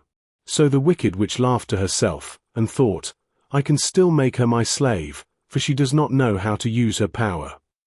Then she said to Dorothy, harshly and severely, "Come with me, and see that you mind everything I tell you, for if you do not I will make an end of you, as I did of the Tin Woodman and the Scarecrow."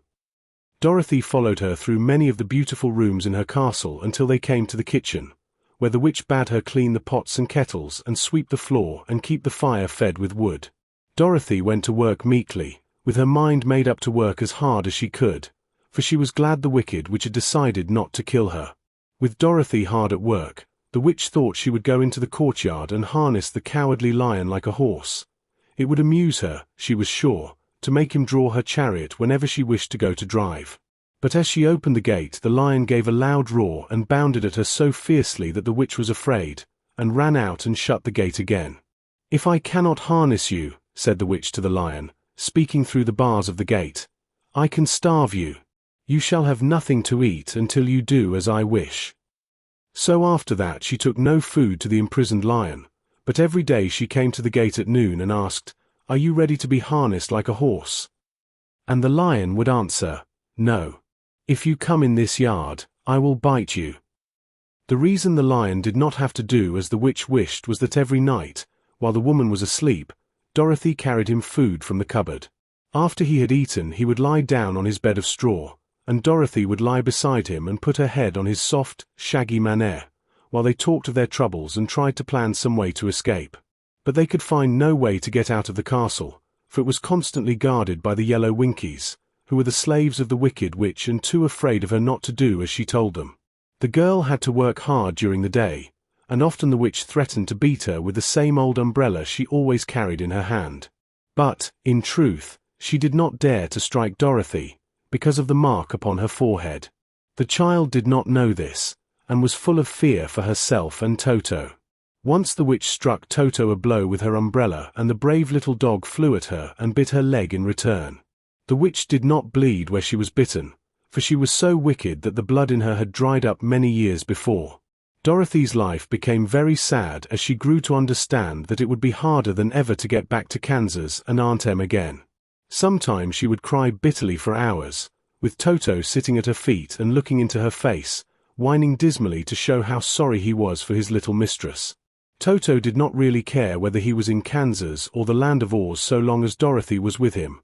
But he knew the little girl was unhappy, and that made him unhappy too. Now the wicked witch had a great longing to have for her own the silver shoes which the girl always wore. Her bees and her crows and her wolves were lying in heaps and drying up, and she had used up all the power of the golden cap. But if she could only get hold of the silver shoes, they would give her more power than all the other things she had lost. She watched Dorothy carefully, to see if she ever took off her shoes, thinking she might steal them. But the child was so proud of her pretty shoes that she never took them off except at night and when she took her bath.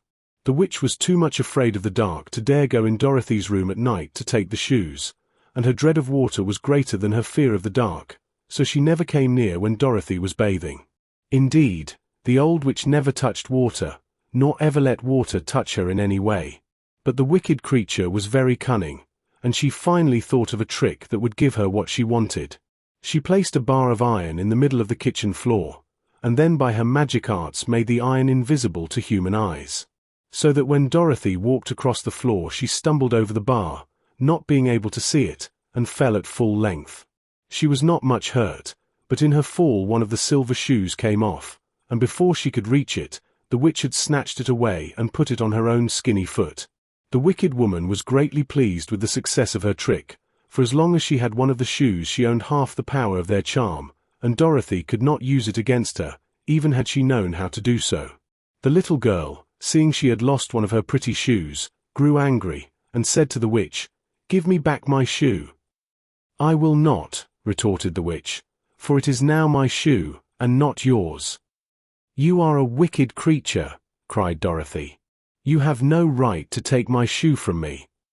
"I shall keep it, just the same," said the witch, laughing at her, "and someday I shall get the other one from you, too." This made Dorothy so very angry that she picked up the bucket of water that stood near and dashed it over the witch, wetting her from head to foot. Instantly the wicked woman gave a loud cry of fear, and then, as Dorothy looked at her in wonder, the witch began to shrink and fall away. "See what you have done," she screamed. "In a minute I shall melt away." "I'm very sorry, indeed," said Dorothy, who was truly frightened to see the witch actually melting away like brown sugar before her very eyes. "Didn't you know water would be the end of me?" asked the witch, in a wailing, despairing voice. "Of course not," answered Dorothy. "How should I?" "Well, in a few minutes I shall be all melted, and you will have the castle to yourself. I have been wicked in my day, but I never thought a little girl like you would ever be able to melt me and end my wicked deeds. Look out, here I go." With these words the witch fell down in a brown, melted, shapeless mass and began to spread over the clean boards of the kitchen floor.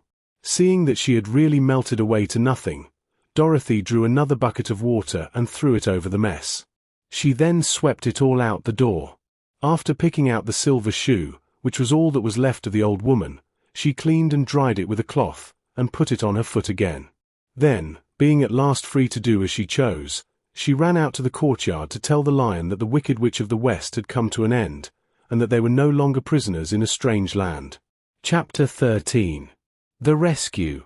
The Cowardly Lion was much pleased to hear that the Wicked Witch had been melted by a bucket of water, and Dorothy at once unlocked the gate of his prison and set him free.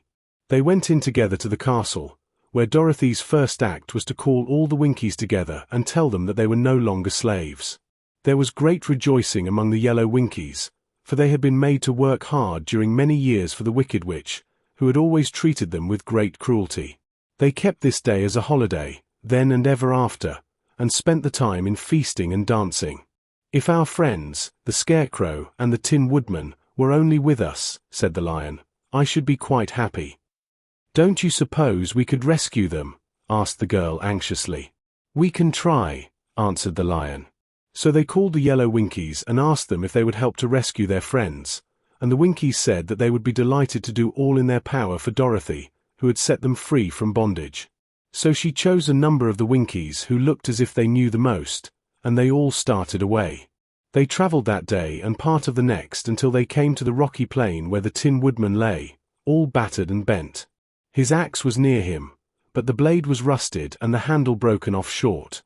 The Winkies lifted him tenderly in their arms, and carried him back to the yellow castle again, Dorothy shedding a few tears by the way at the sad plight of her old friend, and the lion looking sober and sorry. When they reached the castle, Dorothy said to the Winkies, "Are any of your people tinsmiths?" "Oh yes. Some of us are very good tinsmiths," they told her. "Then bring them to me," she said. And when the tinsmiths came, bringing with them all their tools in baskets, she inquired, "Can you straighten out those dents in the Tin Woodman, and bend him back into shape again, and solder him together where he is broken?" The tinsmiths looked the woodman over carefully and then answered that they thought they could mend him so he would be as good as ever. So they set to work in one of the big yellow rooms of the castle and worked for 3 days and 4 nights, hammering and twisting and bending and soldering and polishing and pounding at the legs and body and head of the Tin Woodman, until at last he was straightened out into his old form, and his joints worked as well as ever. To be sure, there were several patches on him, but the tinsmiths did a good job, and as the woodman was not a vain man, he did not mind the patches at all. When, at last, he walked into Dorothy's room and thanked her for rescuing him, he was so pleased that he wept tears of joy, and Dorothy had to wipe every tear carefully from his face with her apron, so his joints would not be rusted. At the same time her own tears fell thick and fast at the joy of meeting her old friend again, and these tears did not need to be wiped away. As for the lion, he wiped his eyes so often with the tip of his tail that it became quite wet, and he was obliged to go out into the courtyard and hold it in the sun till it dried. "If we only had the Scarecrow with us again," said the Tin Woodman, when Dorothy had finished telling him everything that had happened, "I should be quite happy." "We must try to find him," said the girl. So she called the Winkies to help her, and they walked all that day and part of the next until they came to the tall tree in the branches of which the winged monkeys had tossed the Scarecrow's clothes. It was a very tall tree, and the trunk was so smooth that no one could climb it, but the woodman said at once, "I'll chop it down, and then we can get the Scarecrow's clothes." Now while the tinsmiths had been at work mending the woodman himself, another of the Winkies, who was a goldsmith, had made an axe handle of solid gold and fitted it to the woodman's axe, instead of the old broken handle. Others polished the blade until all the rust was removed and it glistened like burnished silver. As soon as he had spoken, the Tin Woodman began to chop, and in a short time the tree fell over with a crash, whereupon the Scarecrow's clothes fell out of the branches and rolled off on the ground. Dorothy picked them up and had the Winkies carry them back to the castle, where they were stuffed with nice, clean straw, and behold, here was the Scarecrow, as good as ever, thanking them over and over again for saving him. Now that they were reunited, Dorothy and her friends spent a few happy days at the Yellow Castle, where they found everything they needed to make them comfortable. But one day the girl thought of Aunt Em, and said, "We must go back to Oz, and claim his promise." "Yes," said the woodman, "at last I shall get my heart." "And I shall get my brains," added the Scarecrow joyfully. "And I shall get my courage," said the lion thoughtfully. "And I shall get back to Kansas," cried Dorothy, clapping her hands. "Oh, let us start for the Emerald City tomorrow." This they decided to do. The next day they called the Winkies together and bade them goodbye. The Winkies were sorry to have them go, and they had grown so fond of the Tin Woodman that they begged him to stay and rule over them and the yellow land of the West. Finding they were determined to go, the Winkies gave Toto and the lion each a golden collar, and to Dorothy they presented a beautiful bracelet studded with diamonds, and to the Scarecrow they gave a gold-headed walking stick to keep him from stumbling, and to the Tin Woodman they offered a silver oil can, inlaid with gold and set with precious jewels. Every one of the travelers made the Winkies a pretty speech in return, and all shook hands with them until their arms ached. Dorothy went to the witch's cupboard to fill her basket with food for the journey, and there she saw the golden capital. She tried it on her own head and found that it fitted her exactly. She did not know anything about the charm of the golden cap, but she saw that it was pretty, so she made up her mind to wear it and carry her sunbonnet in the basket. Then, being prepared for the journey, they all started for the Emerald City, and the Winkies gave them 3 cheers and many good wishes to carry with them. Chapter 14. The Winged Monkeys. You will remember there was no road, not even a pathway, between the castle of the Wicked Witch and the Emerald City. When the 4 travelers went in search of the witch, she had seen them coming, and so sent the winged monkeys to bring them to her. It was much harder to find their way back through the big fields of buttercups and yellow daisies than it was being carried. They knew, of course, they must go straight east, toward the rising sun, and they started off in the right way. But at noon, when the sun was over their heads, they did not know which was east and which was west, and that was the reason they were lost in the great fields. They kept on walking, however, and at night the moon came out and shone brightly. So they lay down among the sweet-smelling yellow flowers and slept soundly until morning, all but the Scarecrow and the Tin Woodman. The next morning the sun was behind a cloud, but they started on, as if they were quite sure which way they were going. "If we walk far enough," said Dorothy, "I am sure we shall sometime come to some place." But day by day passed away, and they still saw nothing before them but the scarlet fields. The Scarecrow began to grumble a bit. "We have surely lost our way," he said, "and unless we find it again in time to reach the Emerald City, I shall never get my brains." "Nor I my heart," declared the Tin Woodman. "It seems to me I can scarcely wait till I get to Oz, and you must admit this is a very long journey." "You see," said the Cowardly Lion, with a whimper, "I haven't the courage to keep tramping forever without getting anywhere at all." Then Dorothy lost heart. She sat down on the grass and looked at her companions, and they sat down and looked at her, and Toto found that for the first time in his life he was too tired to chase a butterfly that flew past his head. So he put out his tongue and panted and looked at Dorothy as if to ask what they should do next. "Suppose we call the field mice," she suggested. "They could probably tell us the way to the Emerald City." "To be sure they could," cried the Scarecrow. "Why didn't we think of that before?"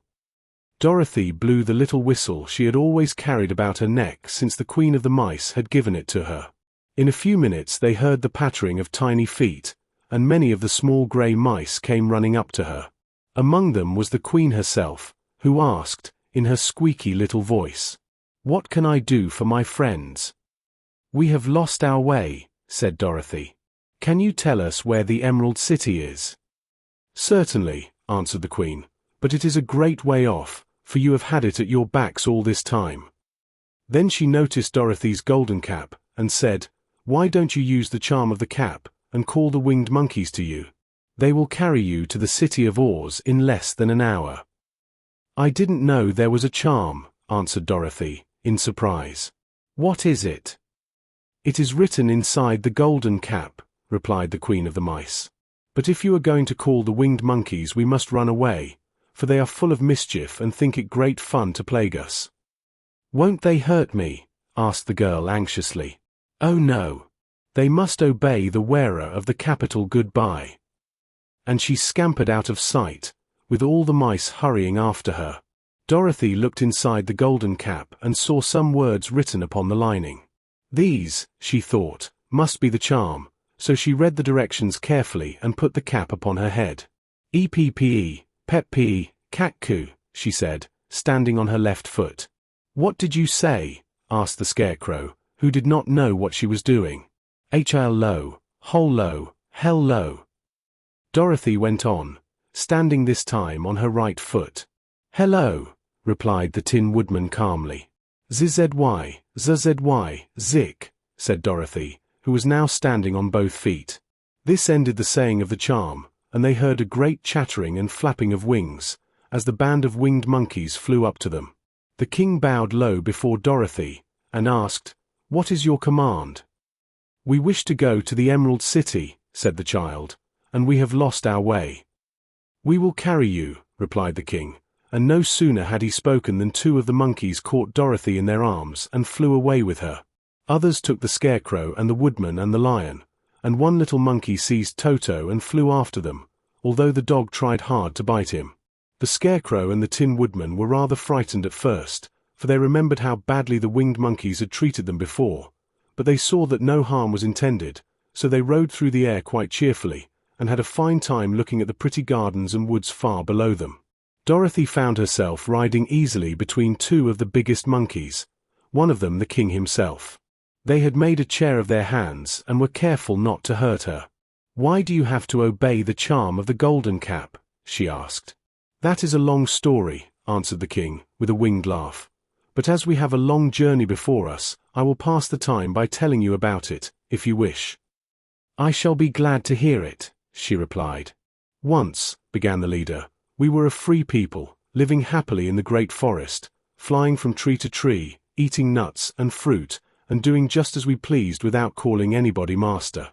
Perhaps some of us were rather too full of mischief at times, flying down to pull the tails of the animals that had no wings, chasing birds, and throwing nuts at the people who walked in the forest.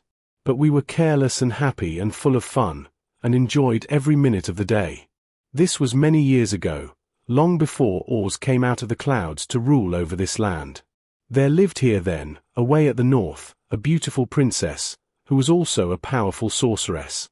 All her magic was used to help the people, and she was never known to hurt anyone who was good. Her name was Gaylette, and she lived in a handsome palace built from great blocks of ruby. Everyone loved her, but her greatest sorrow was that she could find no one to love in return, since all the men were much too stupid and ugly to mate with one so beautiful and wise.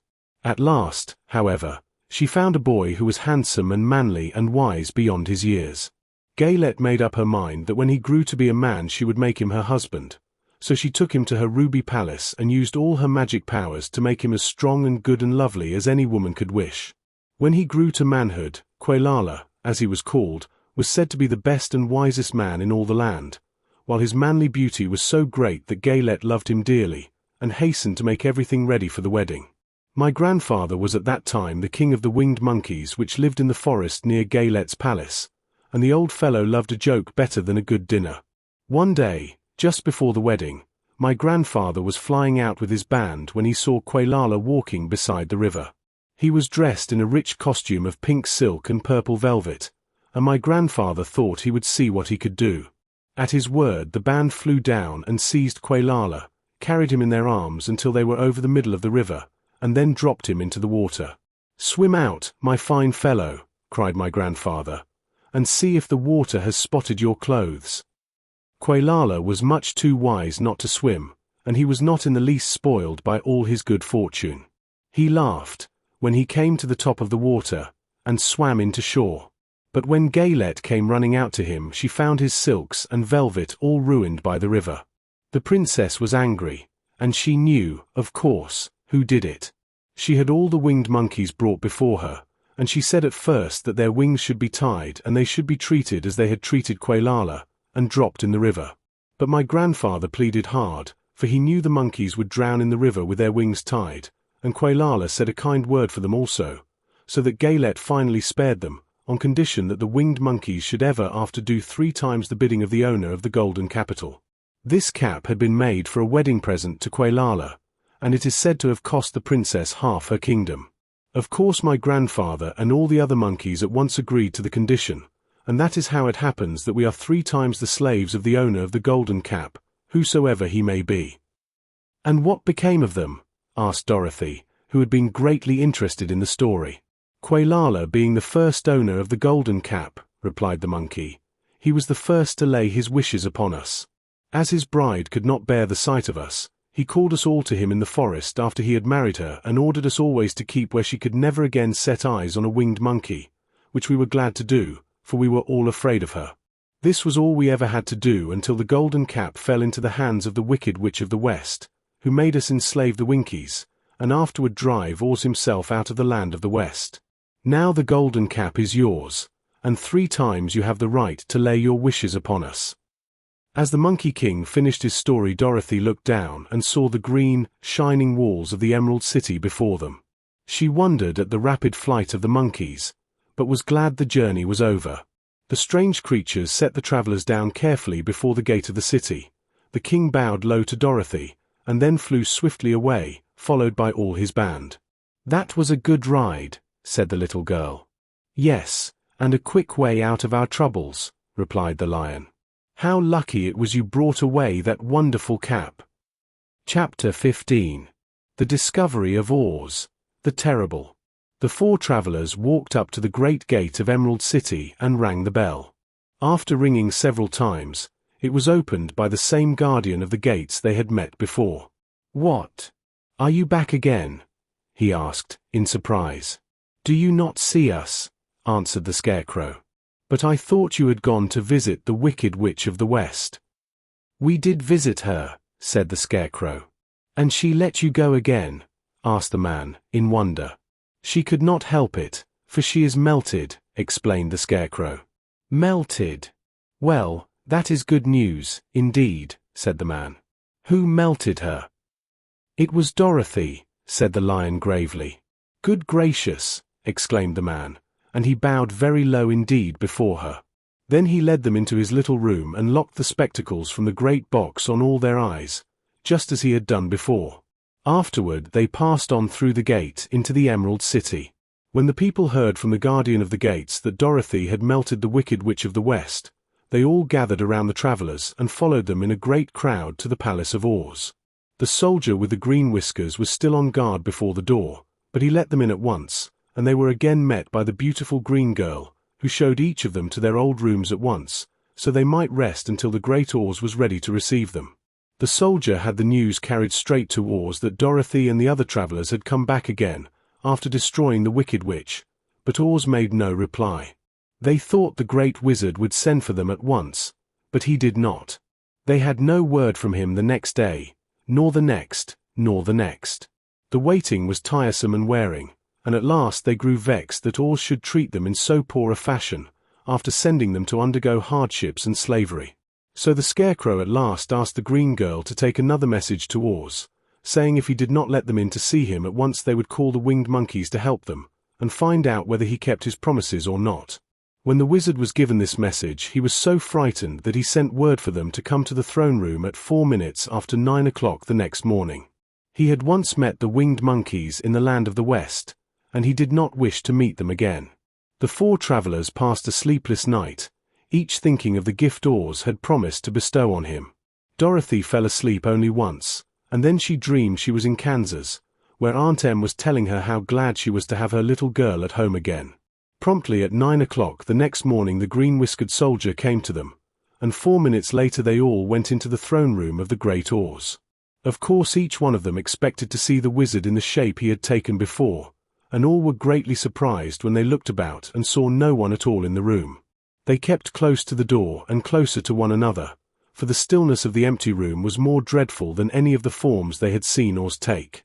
Presently they heard a solemn voice, that seemed to come from somewhere near the top of the great dome, and it said, "I am Oz, the great and terrible. Why do you seek me?"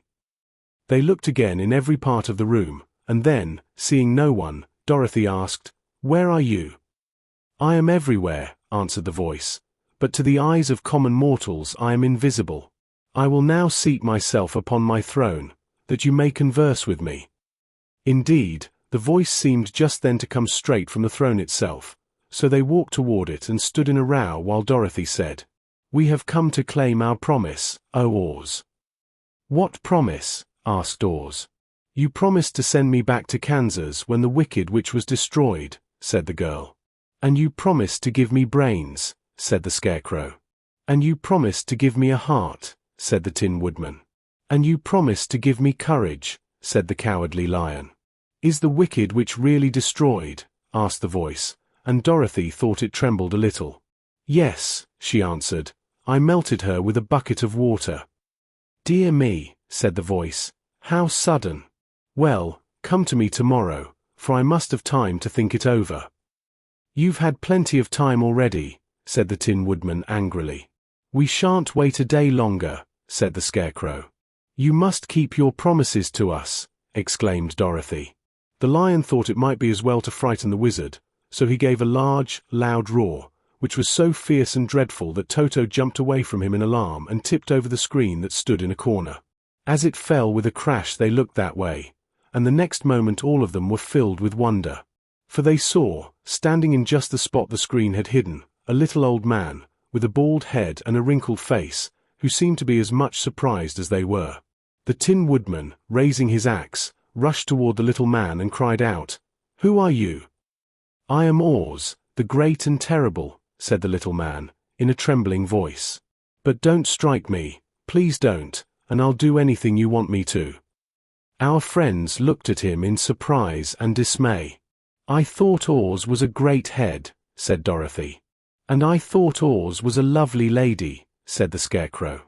"And I thought Oz was a terrible beast," said the Tin Woodman.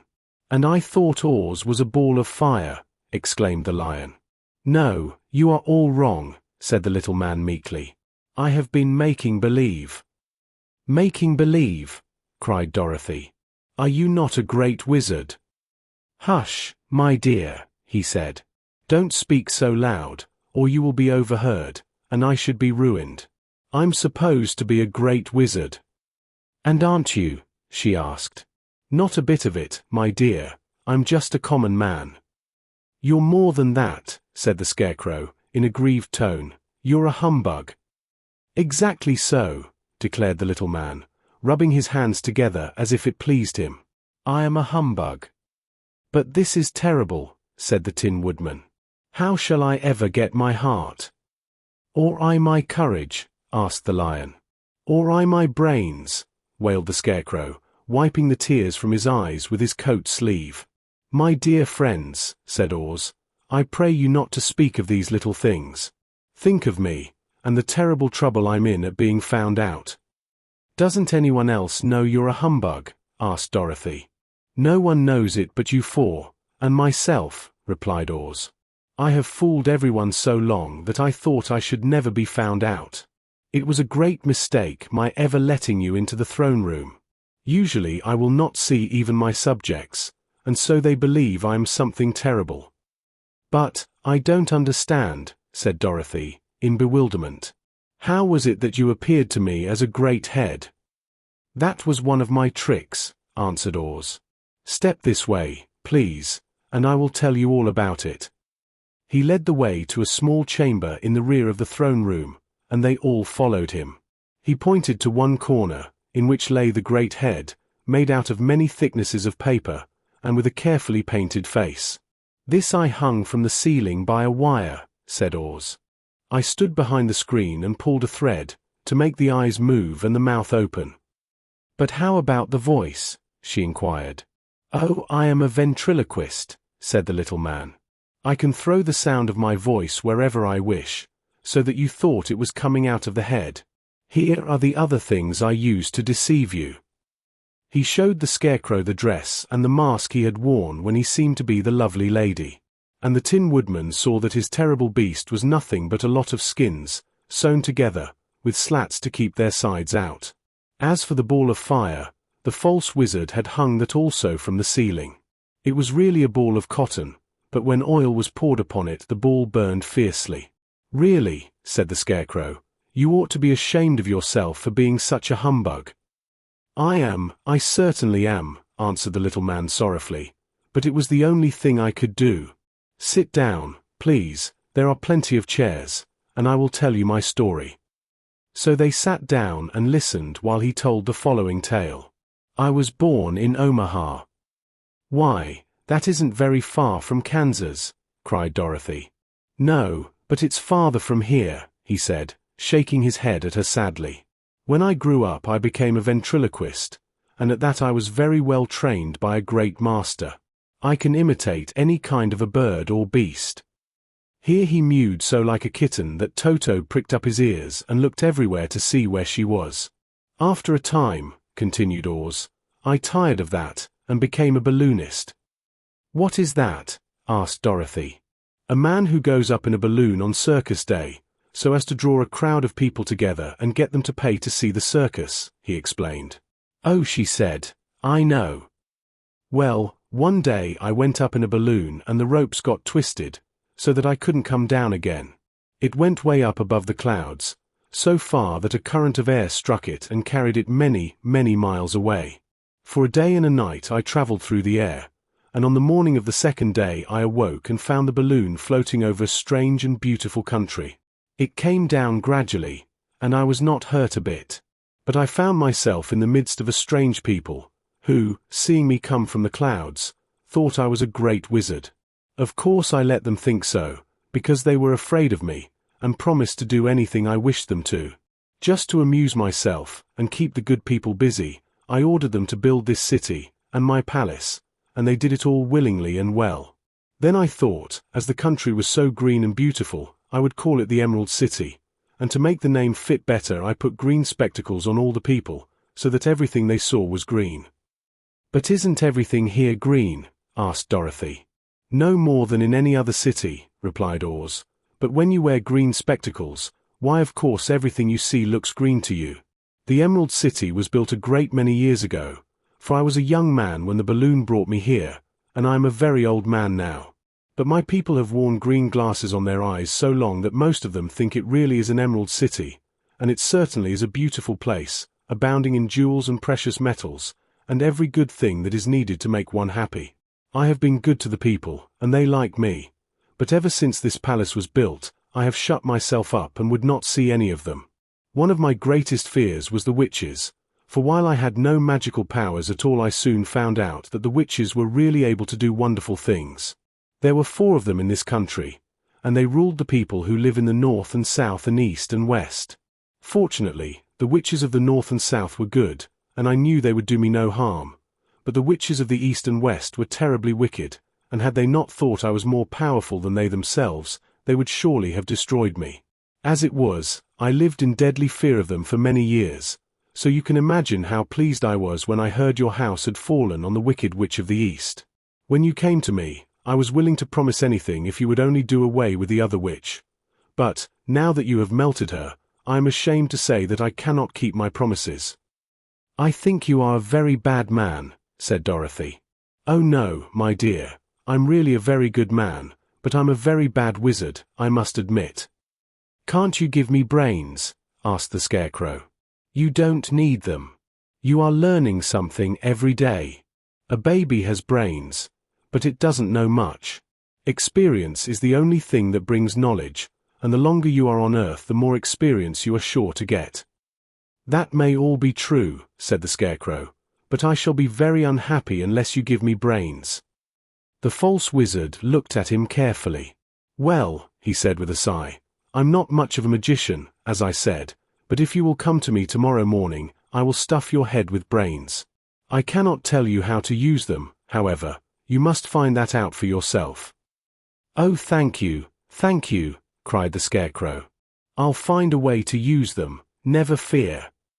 But how about my courage? Asked the Lion anxiously. You have plenty of courage, I am sure, answered Oz. All you need is confidence in yourself. There is no living thing that is not afraid when it faces danger. The true courage is in facing danger when you are afraid, and that kind of courage you have in plenty. Perhaps I have, but I'm scared just the same, said the Lion. I shall really be very unhappy unless you give me the sort of courage that makes one forget he is afraid. Very well, I will give you that sort of courage tomorrow, replied Oz. How about my heart? Asked the Tin Woodman. Why, as for that, answered Oz, I think you are wrong to want a heart. It makes most people unhappy. If you only knew it, you are in luck not to have a heart. That must be a matter of opinion, said the Tin Woodman. For my part, I will bear all the unhappiness without a murmur, if you will give me the heart. Very well, answered Oz meekly. Come to me tomorrow and you shall have a heart. I have played wizard for so many years that I may as well continue the part a little longer. And now, said Dorothy, how am I to get back to Kansas? We shall have to think about that, replied the little man. Give me 2 or 3 days to consider the matter, and I'll try to find a way to carry you over the desert.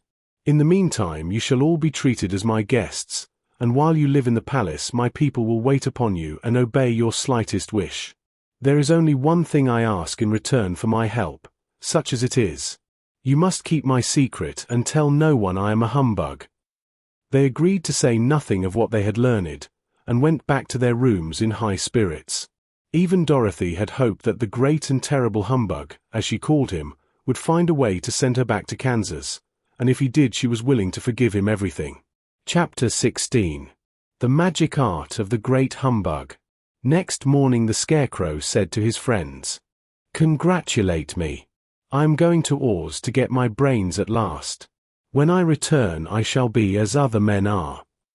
I have always liked you as you were, said Dorothy simply. It is kind of you to like a scarecrow, he replied. But surely you will think more of me when you hear the splendid thoughts my new brain is going to turn out. Then he said goodbye to them all in a cheerful voice and went to the throne room, where he rapped upon the door. Come in, said Oz.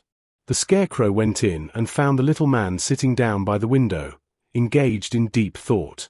I have come for my brains, remarked the Scarecrow, a little uneasily. Oh yes, sit down in that chair, please, replied Oz. You must excuse me for taking your head off, but I shall have to do it in order to put your brains in their proper place. That's all right, said the Scarecrow. You are quite welcome to take my head off, as long as it will be a better one when you put it on again. So the wizard unfastened his head and emptied out the straw. Then he entered the back room and took up a measure of bran, which he mixed with a great many pins and needles. Having shaken them together thoroughly, he filled the top of the Scarecrow's head with the mixture and stuffed the rest of the space with straw, to hold it in place.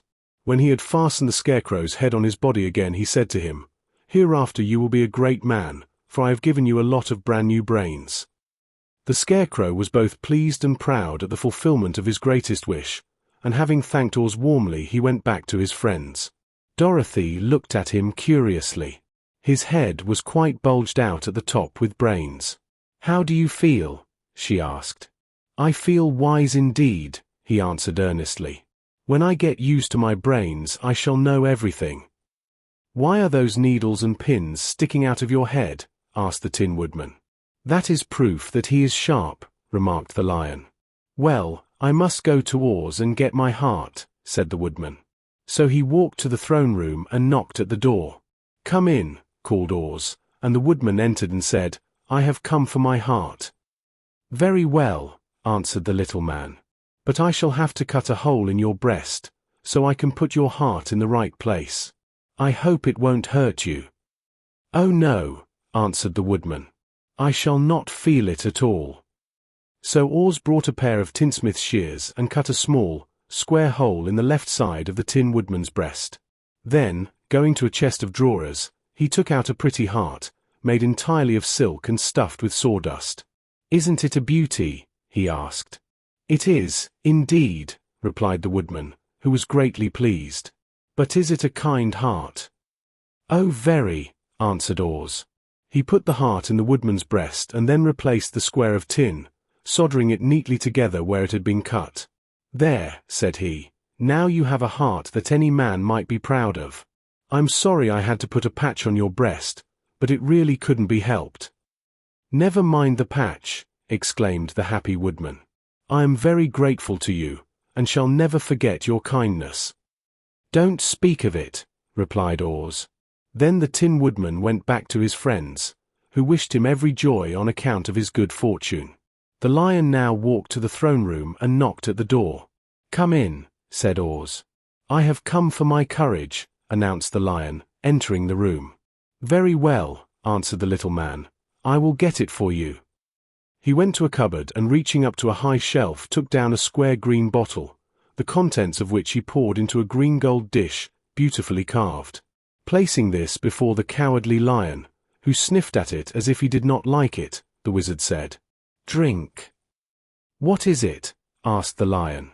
"Well," answered Oz, "if it were inside of you, it would be courage. You know, of course, that courage is always inside one, so that this really cannot be called courage until you have swallowed it. Therefore I advise you to drink it as soon as possible." The Lion hesitated no longer, but drank till the dish was empty. "How do you feel now?" asked Oz. "Full of courage," replied the Lion, who went joyfully back to his friends to tell them of his good fortune. Oz, left to himself, smiled to think of his success in giving the Scarecrow and the Tin Woodman and the Lion exactly what they thought they wanted. "How can I help being a humbug," he said, "when all these people make me do things that everybody knows can't be done?" It was easy to make the Scarecrow and the Lion and the Woodman happy, because they imagined I could do anything. But it will take more than imagination to carry Dorothy back to Kansas, and I'm sure I don't know how it can be done. Chapter 17. How the Balloon Was Launched. For 3 days Dorothy heard nothing from Oz.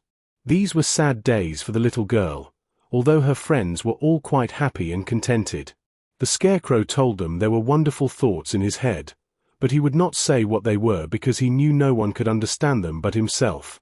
When the Tin Woodman walked about, he felt his heart rattling around in his breast, and he told Dorothy he had discovered it to be a kinder and more tender heart than the one he had owned when he was made of flesh. The Lion declared he was afraid of nothing on earth, and would gladly face an army or a dozen of the fierce Kalidas. Thus each of the little party was satisfied except Dorothy, who longed more than ever to get back to Kansas. On the 4th day, to her great joy, Oz sent for her, and when she entered the throne room he greeted her pleasantly. "Sit down, my dear. I think I have found the way to get you out of this country." "And back to Kansas?" she asked eagerly. Well, I'm not sure about Kansas, said Oz, for I haven't the faintest notion which way it lies. But the first thing to do is to cross the desert, and then it should be easy to find your way home. How can I cross the desert? She inquired. Well, I'll tell you what I think, said the little man. You see, when I came to this country it was in a balloon.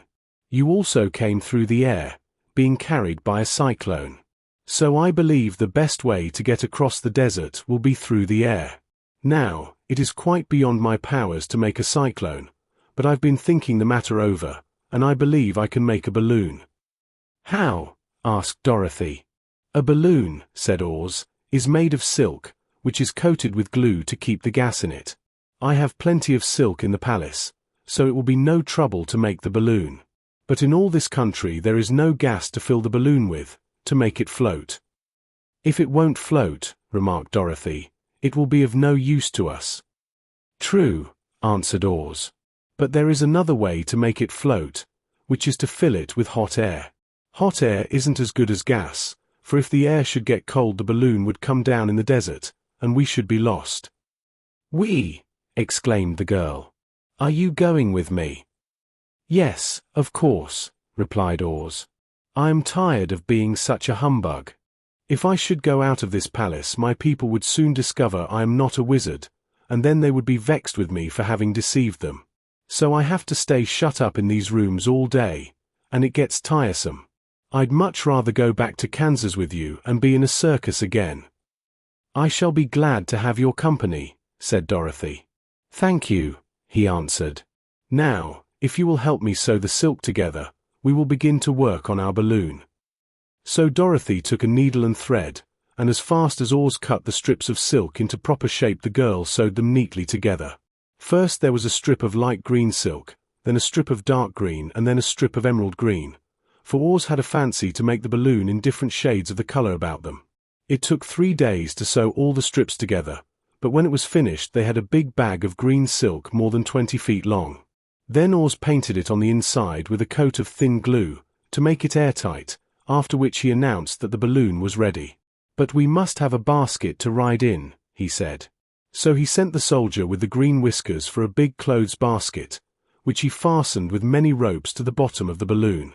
When it was all ready, Oz sent word to his people that he was going to make a visit to a great brother wizard who lived in the clouds. The news spread rapidly throughout the city and everyone came to see the wonderful sight. Oz ordered the balloon carried out in front of the palace, and the people gazed upon it with much curiosity. The Tin Woodman had chopped a big pile of wood, and now he made a fire of it, and Oz held the bottom of the balloon over the fire so that the hot air that arose from it would be caught in the silken bag. Gradually the balloon swelled out and rose into the air, until finally the basket just touched the ground. Then Oz got into the basket and said to all the people in a loud voice, I am now going away to make a visit.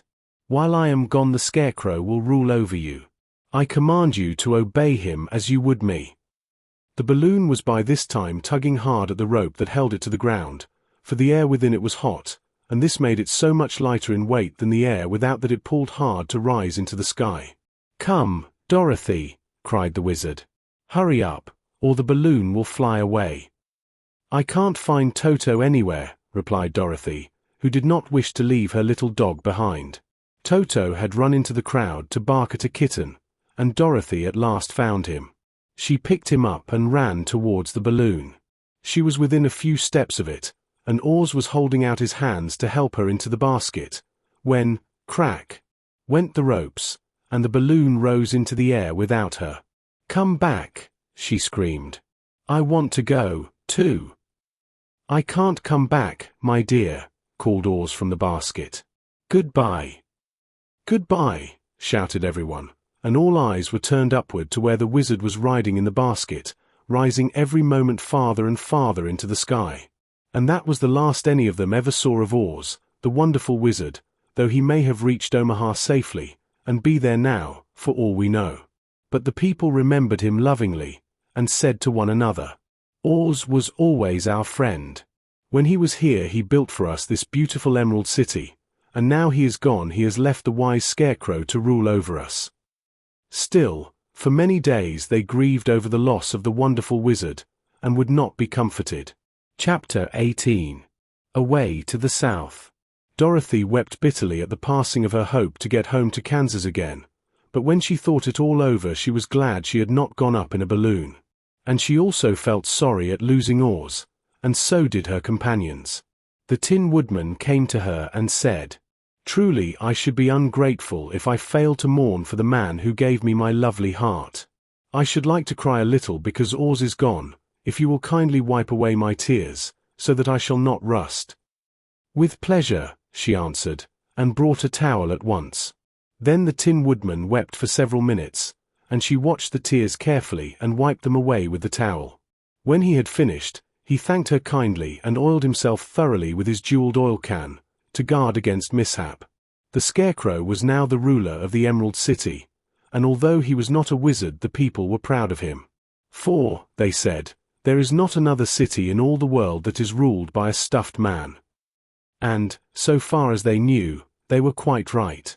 The morning after the balloon had gone up with Oz, the four travelers met in the throne room and talked matters over. The Scarecrow sat in the big throne and the others stood respectfully before him. "We are not so unlucky," said the new ruler, "for this palace and the Emerald City belong to us, and we can do just as we please. When I remember that a short time ago I was up on a pole in a farmer's cornfield, and that now I am the ruler of this beautiful city, I am quite satisfied with my lot."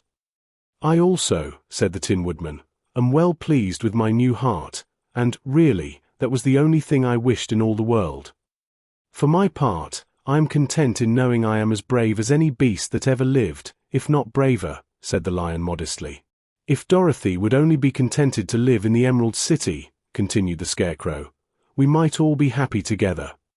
"But I don't want to live here," cried Dorothy. "I want to go to Kansas, and live with Aunt Em and Uncle Henry." "Well, then, what can be done?" inquired the Woodman. The Scarecrow decided to think, and he thought so hard that the pins and needles began to stick out of his brains. Finally he said, "Why not call the winged monkeys, and ask them to carry you over the desert?" "I never thought of that," said Dorothy joyfully. "It's just the thing. I'll go at once for the golden capital." When she brought it into the throne room she spoke the magic words, and soon the band of winged monkeys flew in through the open window and stood beside her. "This is the second time you have called us," said the Monkey King, bowing before the little girl. "What do you wish?" "I want you to fly with me to Kansas," said Dorothy. But the Monkey King shook his head. "That cannot be done," he said. "We belong to this country alone, and cannot leave it. There has never been a winged monkey in Kansas yet, and I suppose there never will be, for they don't belong there. We shall be glad to serve you in any way in our power, but we cannot cross the desert. Goodbye." And with another bow, the Monkey King spread his wings and flew away through the window, followed by all his band. Dorothy was ready to cry with disappointment. "I have wasted the charm of the golden cap to no purpose," she said, "for the winged monkeys cannot help me." "It is certainly too bad," said the tender-hearted Woodman. The Scarecrow was thinking again, and his head bulged out so horribly that Dorothy feared it would burst. "Let us call in the soldier with the green whiskers," he said, "and ask his advice." So the soldier was summoned and entered the throne room timidly, for while Oz was alive he never was allowed to come farther than the door. "This little girl," said the Scarecrow to the soldier, "wishes to cross the desert. How can she do so?" "I cannot tell," answered the soldier, "for nobody has ever crossed the desert, unless it is Oz himself." "Is there no one who can help me?" asked Dorothy earnestly. "Glinda might," he suggested. "Who is Glinda?" inquired the Scarecrow. "The Witch of the South. She is the most powerful of all the witches, and rules over the Quadlings. Besides, her castle stands on the edge of the desert, so she may know a way to cross it." "Glinda is a good witch, isn't she?" asked the child. "The Quadlings think she is good," said the soldier, "and she is kind to everyone. I have heard that Glinda is a beautiful woman, who knows how to keep young in spite of the many years she has lived." "How can I get to her castle?" asked Dorothy. "The road is straight to the south," he answered, "but it is said to be full of dangers to travelers. There are wild beasts in the woods, and a race of queer men who do not like strangers to cross their country. For this reason none of the Quadlings ever come to the Emerald City. The soldier then left them, and the Scarecrow said, "It seems, in spite of dangers, that the best thing Dorothy can do is to travel to the land of the South and ask Glinda to help her. For, of course, if Dorothy stays here she will never get back to Kansas." "You must have been thinking again," remarked the Tin Woodman. "I have," said the Scarecrow. "I shall go with Dorothy," declared the Lion, "for I am tired of your city and long for the woods and the country again. I am really a wild beast, you know. Besides, Dorothy will need someone to protect her." "That is true," agreed the Woodman. "My axe may be of service to her, so I also will go with her to the land of the South." "When shall we start?" asked the Scarecrow. "Are you going?" they asked, in surprise. "Certainly. If it wasn't for Dorothy, I should never have had brains. She lifted me from the pole in the cornfield and brought me to the Emerald City. So my good luck is all due to her, and I shall never leave her until she starts back to Kansas for good and all." "Thank you," said Dorothy gratefully. "You are all very kind to me, but I should like to start as soon as possible." "We shall go tomorrow morning," returned the Scarecrow. "So now let us all get ready, for it will be a long journey." Chapter 19. Attacked by the Fighting Trees. The next morning Dorothy kissed the pretty green girl goodbye, and they all shook hands with the soldier with the green whiskers, who had walked with them as far as the gate. When the guardian of the gate saw them again, he wondered greatly that they could leave the beautiful city to get into new trouble. But he at once unlocked their spectacles, which he put back into the green box, and gave them many good wishes to carry with them. "You are now our ruler," he said to the Scarecrow, "so you must come back to us as soon as possible." "I certainly shall if I am able," the Scarecrow replied, "but I must help Dorothy to get home, first." As Dorothy bade the good-natured guardian a last farewell, she said, "I have been very kindly treated in your lovely city, and everyone has been good to me. I cannot tell you how grateful I am." "Don't try, my dear," he answered. "We should like to keep you with us, but if it is your wish to return to Kansas, I hope you will find a way." He then opened the gate of the outer wall, and they walked forth and started upon their journey. The sun shone brightly as our friends turned their faces toward the land of the South. They were all in the best of spirits, and laughed and chatted together. Dorothy was once more filled with the hope of getting home, and the Scarecrow and the Tin Woodman were glad to be of use to her. As for the Lion, he sniffed the fresh air with delight and whisked his tail from side to side in pure joy at being in the country again, while Toto ran around them and chased the moths and butterflies, barking merrily all the time. "City life does not agree with me at all," remarked the Lion, as they walked along at a brisk pace. "I have lost much flesh since I lived there, and now I am anxious for a chance to show the other beasts how courageous I have grown." They now turned and took a last look at the Emerald City. All they could see was a mass of towers and steeples behind the green walls, and high up above everything the spires and dome of the Palace of Oz. "Oz was not such a bad wizard, after all," said the Tin Woodman, as he felt his heart rattling around in his breast. "He knew how to give me brains, and very good brains, too," said the Scarecrow. "If Oz had taken a dose of the same courage he gave me," added the Lion, "he would have been a brave man." Dorothy said nothing. Oz had not kept the promise he made her, but he had done his best, so she forgave him. As he said, he was a good man, even if he was a bad wizard. The first day's journey was through the green fields and bright flowers that stretched about the Emerald City on every side. They slept that night on the grass, with nothing but the stars over them, and they rested very well indeed. In the morning they traveled on until they came to a thick wood. There was no way of going around it, for it seemed to extend to the right and left as far as they could see, and, besides, they did not dare change the direction of their journey for fear of getting lost. So they looked for the place where it would be easiest to get into the forest. The Scarecrow, who was in the lead, finally discovered a big tree with such wide-spreading branches that there was room for the party to pass underneath. So he walked forward to the tree, but just as he came under the first branches they bent down and twined around him, and the next minute he was raised from the ground and flung headlong among his fellow travelers. This did not hurt the Scarecrow, but it surprised him, and he looked rather dizzy when Dorothy picked him up. "Here is another space between the trees," called the lion. "Let me try it first," said the Scarecrow, "for it doesn't hurt me to get thrown about." He walked up to another tree, as he spoke, but its branches immediately seized him and tossed him back again. "This is strange," exclaimed Dorothy. "What shall we do?" "The trees seem to have made up their minds to fight us and stop our journey," remarked the lion. "I believe I will try it myself," said the Woodman, and shouldering his axe, he marched up to the first tree that had handled the Scarecrow so roughly. When a big branch bent down to seize him, the Woodman chopped at it so fiercely that he cut it in two. At once the tree began shaking all its branches as if in pain, and the Tin Woodman passed safely under it. "Come on," he shouted to the others. "Be quick." They all ran forward and passed under the tree without injury, except Toto, who was caught by a small branch and shaken until he howled. But the Woodman promptly chopped off the branch and set the little dog free. The other trees of the forest did nothing to keep them back, so they made up their minds that only the first row of trees could bend down their branches, and that probably these were the policemen of the forest, and given this wonderful power in order to keep strangers out of it. The four travelers walked with ease through the trees until they came to the farther edge of the wood.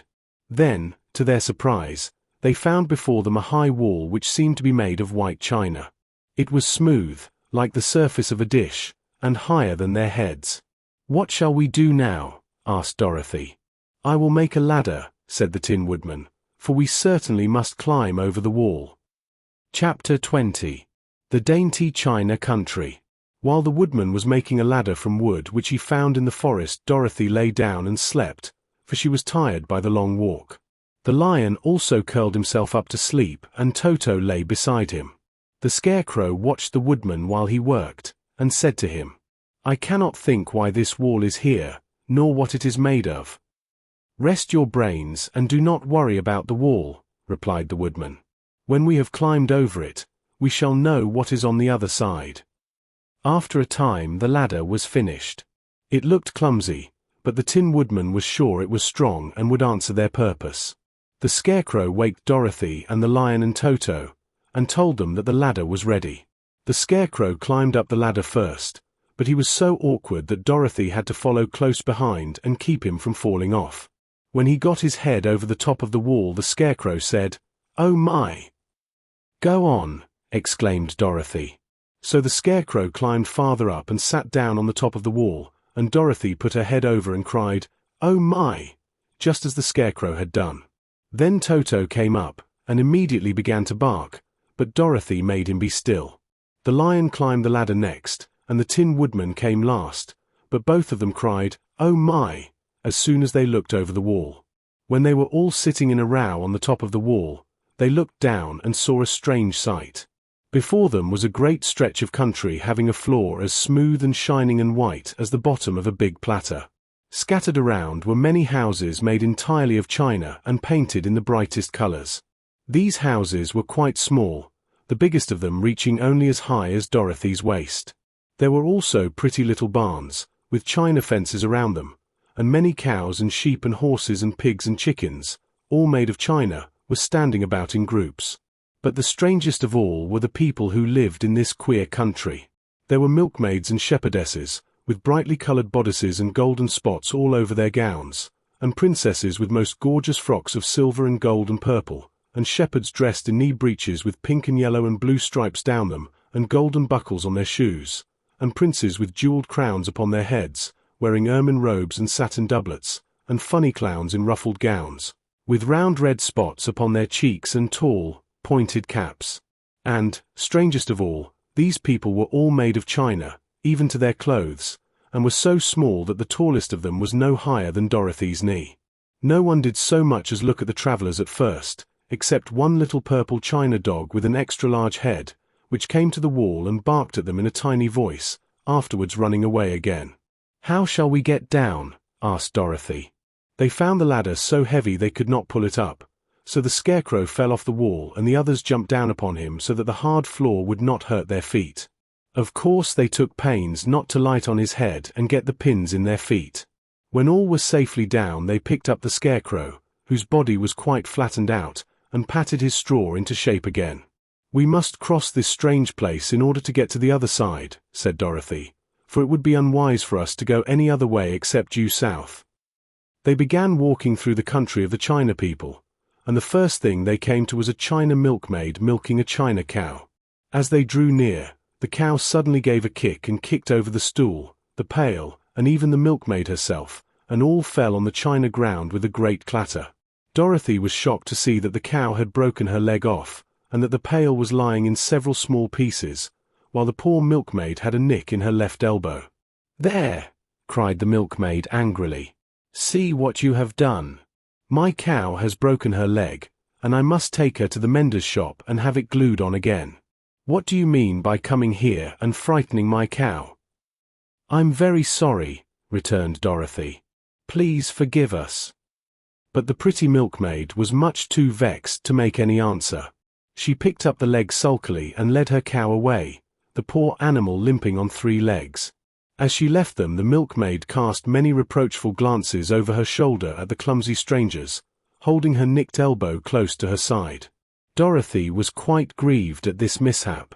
"We must be very careful here," said the kind-hearted woodman, "or we may hurt these pretty little people so they will never get over it." A little farther on, Dorothy met a most beautifully dressed young princess, who stopped short as she saw the strangers and started to run away. Dorothy wanted to see more of the princess, so she ran after her. But the China girl cried out, "Don't chase me! Don't chase me!" She had such a frightened little voice that Dorothy stopped and said, "Why not?" "Because," answered the princess, also stopping, a safe distance away, "if I run I may fall down and break myself." "But could you not be mended?" asked the girl. "Oh yes, but one is never so pretty after being mended, you know," replied the princess.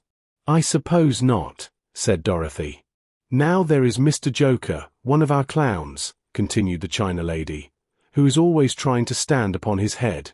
He has broken himself so often that he is mended in 100 places, and doesn't look at all pretty. Here he comes now, so you can see for yourself." Indeed, a jolly little clown came walking toward them, and Dorothy could see that in spite of his pretty clothes of red and yellow and green, he was completely covered with cracks, running every which way and showing plainly that he had been mended in many places. The clown put his hands in his pockets, and after puffing out his cheeks and nodding his head at them saucily, he said, "My lady fair, why do you stare at poor old Mr. Joker? You're quite as stiff and prim as if you'd eaten up a poker." "Be quiet, sir," said the princess. "Can't you see these are strangers, and should be treated with respect?"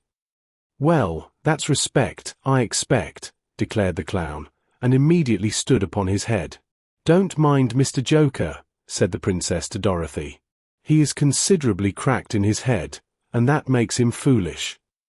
"Oh, I don't mind him a bit," said Dorothy. "But you are so beautiful," she continued, "that I am sure I could love you dearly. Won't you let me carry you back to Kansas, and stand you on Aunt Em's mantle? I could carry you in my basket." "That would make me very unhappy," answered the China princess. "You see, here in our country we live contentedly, and can talk and move around as we please. But whenever any of us are taken away, our joints at once stiffen, and we can only stand straight and look pretty. Of course that is all that is expected of us when we are on mantles and cabinets and drawing-room tables, but our lives are much pleasanter here in our own country." "I would not make you unhappy for all the world," exclaimed Dorothy. "So I'll just say goodbye." "Goodbye," replied the princess. They walked carefully through the China country. The little animals and all the people scampered out of their way, fearing the strangers would break them, and after an hour or so the travelers reached the other side of the country and came to another China wall. It was not so high as the first, however, and by standing upon the lion's back they all managed to scramble to the top. Then the lion gathered his legs under him and jumped on the wall, but just as he jumped, he upset a China church with his tail and smashed it all to pieces. "That was too bad," said Dorothy, "but really I think we were lucky in not doing these little people more harm than breaking a cow's leg in a church. They are all so brittle." "They are, indeed," said the Scarecrow, "and I am thankful I am made of straw and cannot be easily damaged. There are worse things in the world than being a scarecrow." Chapter 21. The Lion becomes the King of Beasts.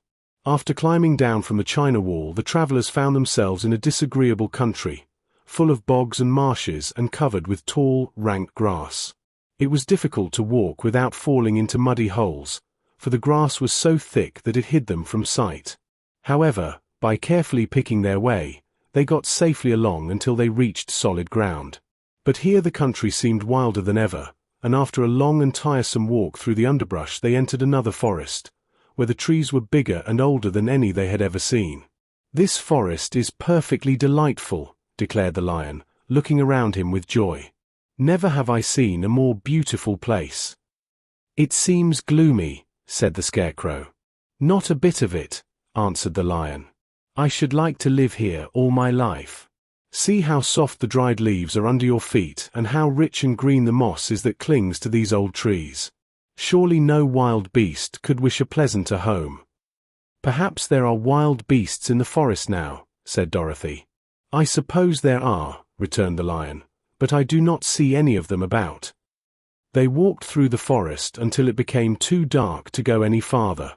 Dorothy and Toto and the Lion lay down to sleep, while the Woodman and the Scarecrow kept watch over them as usual. When morning came, they started again.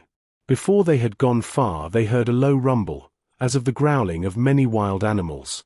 Toto whimpered a little, but none of the others was frightened, and they kept along the well-trodden path until they came to an opening in the wood, in which were gathered hundreds of beasts of every variety.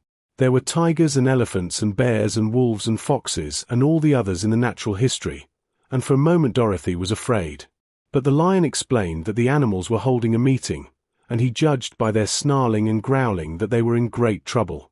As he spoke, several of the beasts caught sight of him, and at once the great assemblage hushed as if by magic. The biggest of the tigers came up to the Lion and bowed, saying, "Welcome, O King of Beasts. You have come in good time to fight our enemy and bring peace to all the animals of the forest once more." "What is your trouble?" asked the Lion quietly. "We are all threatened," answered the tiger, "by a fierce enemy which has lately come into this forest. It is a most tremendous monster, like a great spider, with a body as big as an elephant and legs as long as a tree trunk. It has 8 of these long legs, and as the monster crawls through the forest he seizes an animal with a leg and drags it to his mouth, where he eats it as a spider does a fly. Not one of us is safe while this fierce creature is alive, and we had called a meeting to decide how to take care of ourselves when you came among us." The Lion thought for a moment. "Are there any other lions in this forest?" he asked. "No, there were some, but the monster has eaten them all. And, besides, they were none of them nearly so large and brave as you. If I put an end to your enemy, will you bow down to me and obey me as king of the forest?" inquired the Lion. "We will do that gladly," returned the tiger, and all the other beasts roared with a mighty roar, "We will." "Where is this great spider of yours now?" asked the Lion. "Yonder, among the oak trees," said the tiger, pointing with his forefoot. "Take good care of these friends of mine," said the Lion, "and I will go at once to fight the monster." He bade his comrades goodbye and marched proudly away to do battle with the enemy. The great spider was lying asleep when the Lion found him, and it looked so ugly that its foe turned up his nose in disgust. Its legs were quite as long as the tiger had said, and its body covered with coarse black hair. It had a great mouth, with a row of sharp teeth a foot long, but its head was joined to the pudgy body by a neck as slender as a wasp's waist. This gave the Lion a hint of the best way to attack the creature, and as he knew it was easier to fight it asleep than awake, he gave a great spring and landed directly upon the monster's back. Then, with one blow of his heavy paw, all armed with sharp claws, he knocked the spider's head from its body. Jumping down, he watched it until the long legs stopped wiggling, when he knew it was quite dead. The Lion went back to the opening where the beasts of the forest were waiting for him and said proudly, "You need fear your enemy no longer." Then the beasts bowed down to the Lion as their king, and he promised to come back and rule over them as soon as Dorothy was safely on her way to Kansas. Chapter 22. The Country of the Quadlings. The four travelers passed through the rest of the forest in safety, and when they came out from its gloom saw before them a steep hill, covered from top to bottom with great pieces of rock. "That will be a hard climb," said the Scarecrow, "but we must get over the hill, nevertheless." So he led the way, and the others followed. They had nearly reached the first rock when they heard a rough voice cry out, "Keep back!" "Who are you?" asked the Scarecrow. Then a head showed itself over the rock, and the same voice said, "This hill belongs to us, and we don't allow anyone to cross it." "But we must cross it," said the Scarecrow. "We're going to the country of the Quadlings." "But you shall not," replied the voice, and there stepped from behind the rock the strangest man the travelers had ever seen. He was quite short and stout and had a big head, which was flat at the top and supported by a thick neck full of wrinkles. But he had no arms at all, and, seeing this, the Scarecrow did not fear that so helpless a creature could prevent them from climbing the hill. So he said, "I'm sorry not to do as you wish, but we must pass over your hill whether you like it or not," and he walked boldly forward. As quick as lightning the man's head shot forward and his neck stretched out until the top of the head, where it was flat, struck the Scarecrow in the middle and sent him tumbling, over and over, down the hill. Almost as quickly as it came the head went back to the body, and the man laughed harshly as he said, "It isn't as easy as you think." A chorus of boisterous laughter came from the other rocks, and Dorothy saw hundreds of the armless hammerheads upon the hillside, one behind every rock. The lion became quite angry at the laughter caused by the Scarecrow's mishap, and giving a loud roar that echoed like thunder, he dashed up the hill. Again a head shot swiftly out, and the great lion went rolling down the hill as if he had been struck by a cannonball. Dorothy ran down and helped the Scarecrow to his feet, and the lion came up to her, feeling rather bruised and sore, and said, "It is useless to fight people with shooting heads, no one can withstand them." "What can we do, then?" she asked. "Call the winged monkeys," suggested the Tin Woodman. "You have still the right to command them once more." "Very well," she answered, and putting on the golden cap she uttered the magic words. The monkeys were as prompt as ever, and in a few moments the entire band stood before her. "What are your commands?" inquired the King of the Monkeys, bowing low. "Carry us over the hill to the country of the Quadlings," answered the girl. "It shall be done," said the king, and at once the winged monkeys caught the four travelers and Toto up in their arms and flew away with them. As they passed over the hill the hammerheads yelled with vexation and shot their heads high in the air, but they could not reach the winged monkeys, which carried Dorothy and her comrades safely over the hill and set them down in the beautiful country of the Quadlings. "This is the last time you can summon us," said the leader to Dorothy, "so goodbye and good luck to you." "Goodbye, and thank you very much," returned the girl, and the monkeys rose into the air and were out of sight in a twinkling. The country of the Quadlings seemed rich and happy. There was field upon field of ripening grain, with well-paved roads running between, and pretty rippling brooks with strong bridges across them. The fences and houses and bridges were all painted bright red, just as they had been painted yellow in the country of the Winkies and blue in the country of the Munchkins. The Quadlings themselves, who were short and fat and looked chubby and good-natured, were dressed all in red, which showed bright against the green grass and the yellowing grain. The monkeys had set them down near a farmhouse, and the four travelers walked up to it and knocked at the door. It was opened by the farmer's wife, and when Dorothy asked for something to eat the woman gave them all a good dinner, with 3 kinds of cake and 4 kinds of cookies, and a bowl of milk for Toto. "How far is it to the castle of Glinda?" asked the child. "It is not a great way," answered the farmer's wife. "Take the road to the south, and you will soon reach it." Thanking the good woman, they started afresh and walked by the fields and across the pretty bridges until they saw before them a very beautiful castle. Before the gates were 3 young girls, dressed in handsome red uniforms trimmed with gold braid, and as Dorothy approached, one of them said to her, "Why have you come to the South Country?" "To see the good witch who rules here," she answered. "Will you take me to her?" "Let me have your name, and I will ask Glinda if she will receive you." They told who they were, and the girl soldier went into the castle. After a few moments she came back to say that Dorothy and the others were to be admitted at once. Chapter 23. Glinda the Good, which grants Dorothy's wish.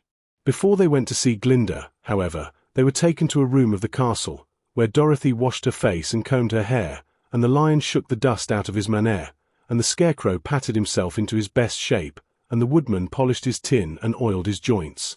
When they were all quite presentable, they followed the soldier girl into a big room where the witch Glinda sat upon a throne of rubies.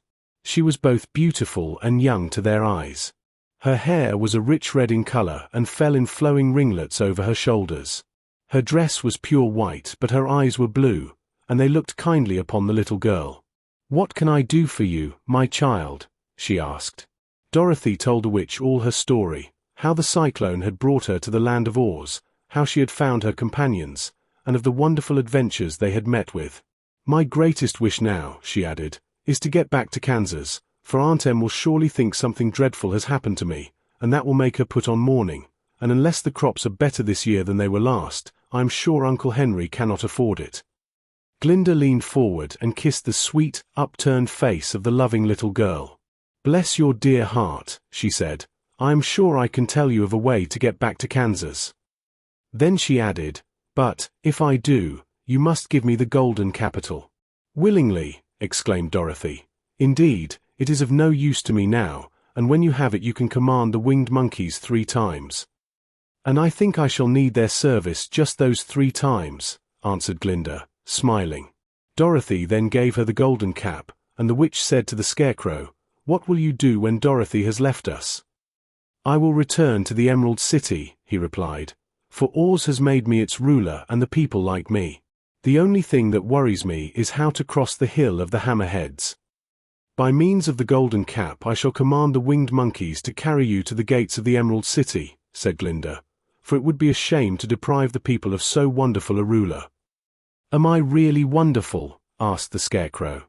"You are unusual," replied Glinda. Turning to the Tin Woodman, she asked, "What will become of you when Dorothy leaves this country?" He leaned on his axe and thought a moment. Then he said, "The Winkies were very kind to me, and wanted me to rule over them after the wicked witch died. I am fond of the Winkies, and if I could get back again to the country of the West, I should like nothing better than to rule over them forever." "My second command to the winged monkeys," said Glinda, "will be that they carry you safely to the land of the Winkies.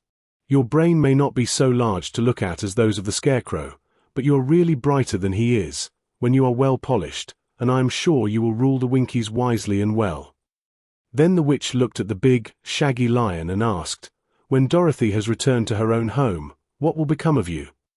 "Over the Hill of the Hammerheads," he answered, "lies a grand old forest, and all the beasts that live there have made me their king. If I could only get back to this forest, I would pass my life very happily there." "My third command to the winged monkeys," said Glinda, "shall be to carry you to your forest. Then, having used up the powers of the golden cap, I shall give it to the king of the monkeys, that he and his band may thereafter be free forevermore." The Scarecrow and the Tin Woodman and the lion now thanked the good witch earnestly for her kindness, and Dorothy exclaimed, "You are certainly as good as you are beautiful. But you have not yet told me how to get back to Kansas." "Your silver shoes will carry you over the desert," replied Glinda. "If you had known their power, you could have gone back to your Aunt Em the very first day you came to this country." "But then I should not have had my wonderful brains," cried the Scarecrow. "I might have passed my whole life in the farmer's cornfield." "And I should not have had my lovely heart," said the Tin Woodman. "I might have stood and rusted in the forest till the end of the world." "And I should have lived a coward forever," declared the lion, "and no beast in all the forest would have had a good word to say to me." "This is all true," said Dorothy, "and I am glad I was of use to these good friends. But now that each of them has had what he most desired, and each is happy in having a kingdom to rule besides, I think I should like to go back to Kansas." "The silver shoes," said the good witch, "have wonderful powers. And one of the most curious things about them is that they can carry you to any place in the world in 3 steps, and each step will be made in the wink of an eye. All you have to do is to knock the heels together 3 times and command the shoes to carry you wherever you wish to go." "If that is so," said the child joyfully, "I will ask them to carry me back to Kansas at once." She threw her arms around the lion's neck and kissed him, patting his big head tenderly. Then she kissed the Tin Woodman, who was weeping in a way most dangerous to his joints. But she hugged the soft, stuffed body of the Scarecrow in her arms instead of kissing his painted face, and found she was crying herself at this sorrowful parting from her loving comrades. Glinda the Good stepped down from her ruby throne to give the little girl a goodbye kiss, and Dorothy thanked her for all the kindness she had shown to her friends and herself. Dorothy now took Toto up solemnly in her arms, and having said one last goodbye, she clapped the heels of her shoes together 3 times, saying, "Take me home to Aunt Em." Asterisk, asterisk, asterisk. Instantly she was whirling through the air, so swiftly that all she could see or feel was the wind whistling past her ears. The silver shoes took but 3 steps, and then she stopped so suddenly that she rolled over upon the grass several times before she knew where she was. At length, however, she sat up and looked about her. "Good gracious!" she cried. For she was sitting on the broad Kansas prairie, and just before her was the new farmhouse Uncle Henry built after the cyclone had carried away the old one. Uncle Henry was milking the cows in the barnyard, and Toto had jumped out of her arms and was running toward the barn, barking furiously. Dorothy stood up and found she was in her stocking feet, for the silver shoes had fallen off in her flight through the air, and were lost forever in the desert. Chapter 24. Home Again. Aunt Em had just come out of the house to water the cabbages when she looked up and saw Dorothy running toward her. "My darling child," she cried, folding the little girl in her arms and covering her face with kisses. "Where in the world did you come from?" "From the land of Oz," said Dorothy gravely. "And here is Toto, too. And oh, Aunt Em, I'm so glad to be at home again." Thank you for listening to the full audiobook of The Wonderful Wizard of Oz here on Once Upon Audio. We hope you enjoyed following Dorothy and her friends on their magical journey through Oz. Share your favorite moments or characters in the comments. We love hearing from you. If you like this story, don't forget to like, subscribe, and hit the bell for more classic audiobooks and timeless tales. Until next time, keep dreaming and remember, there's no place like home.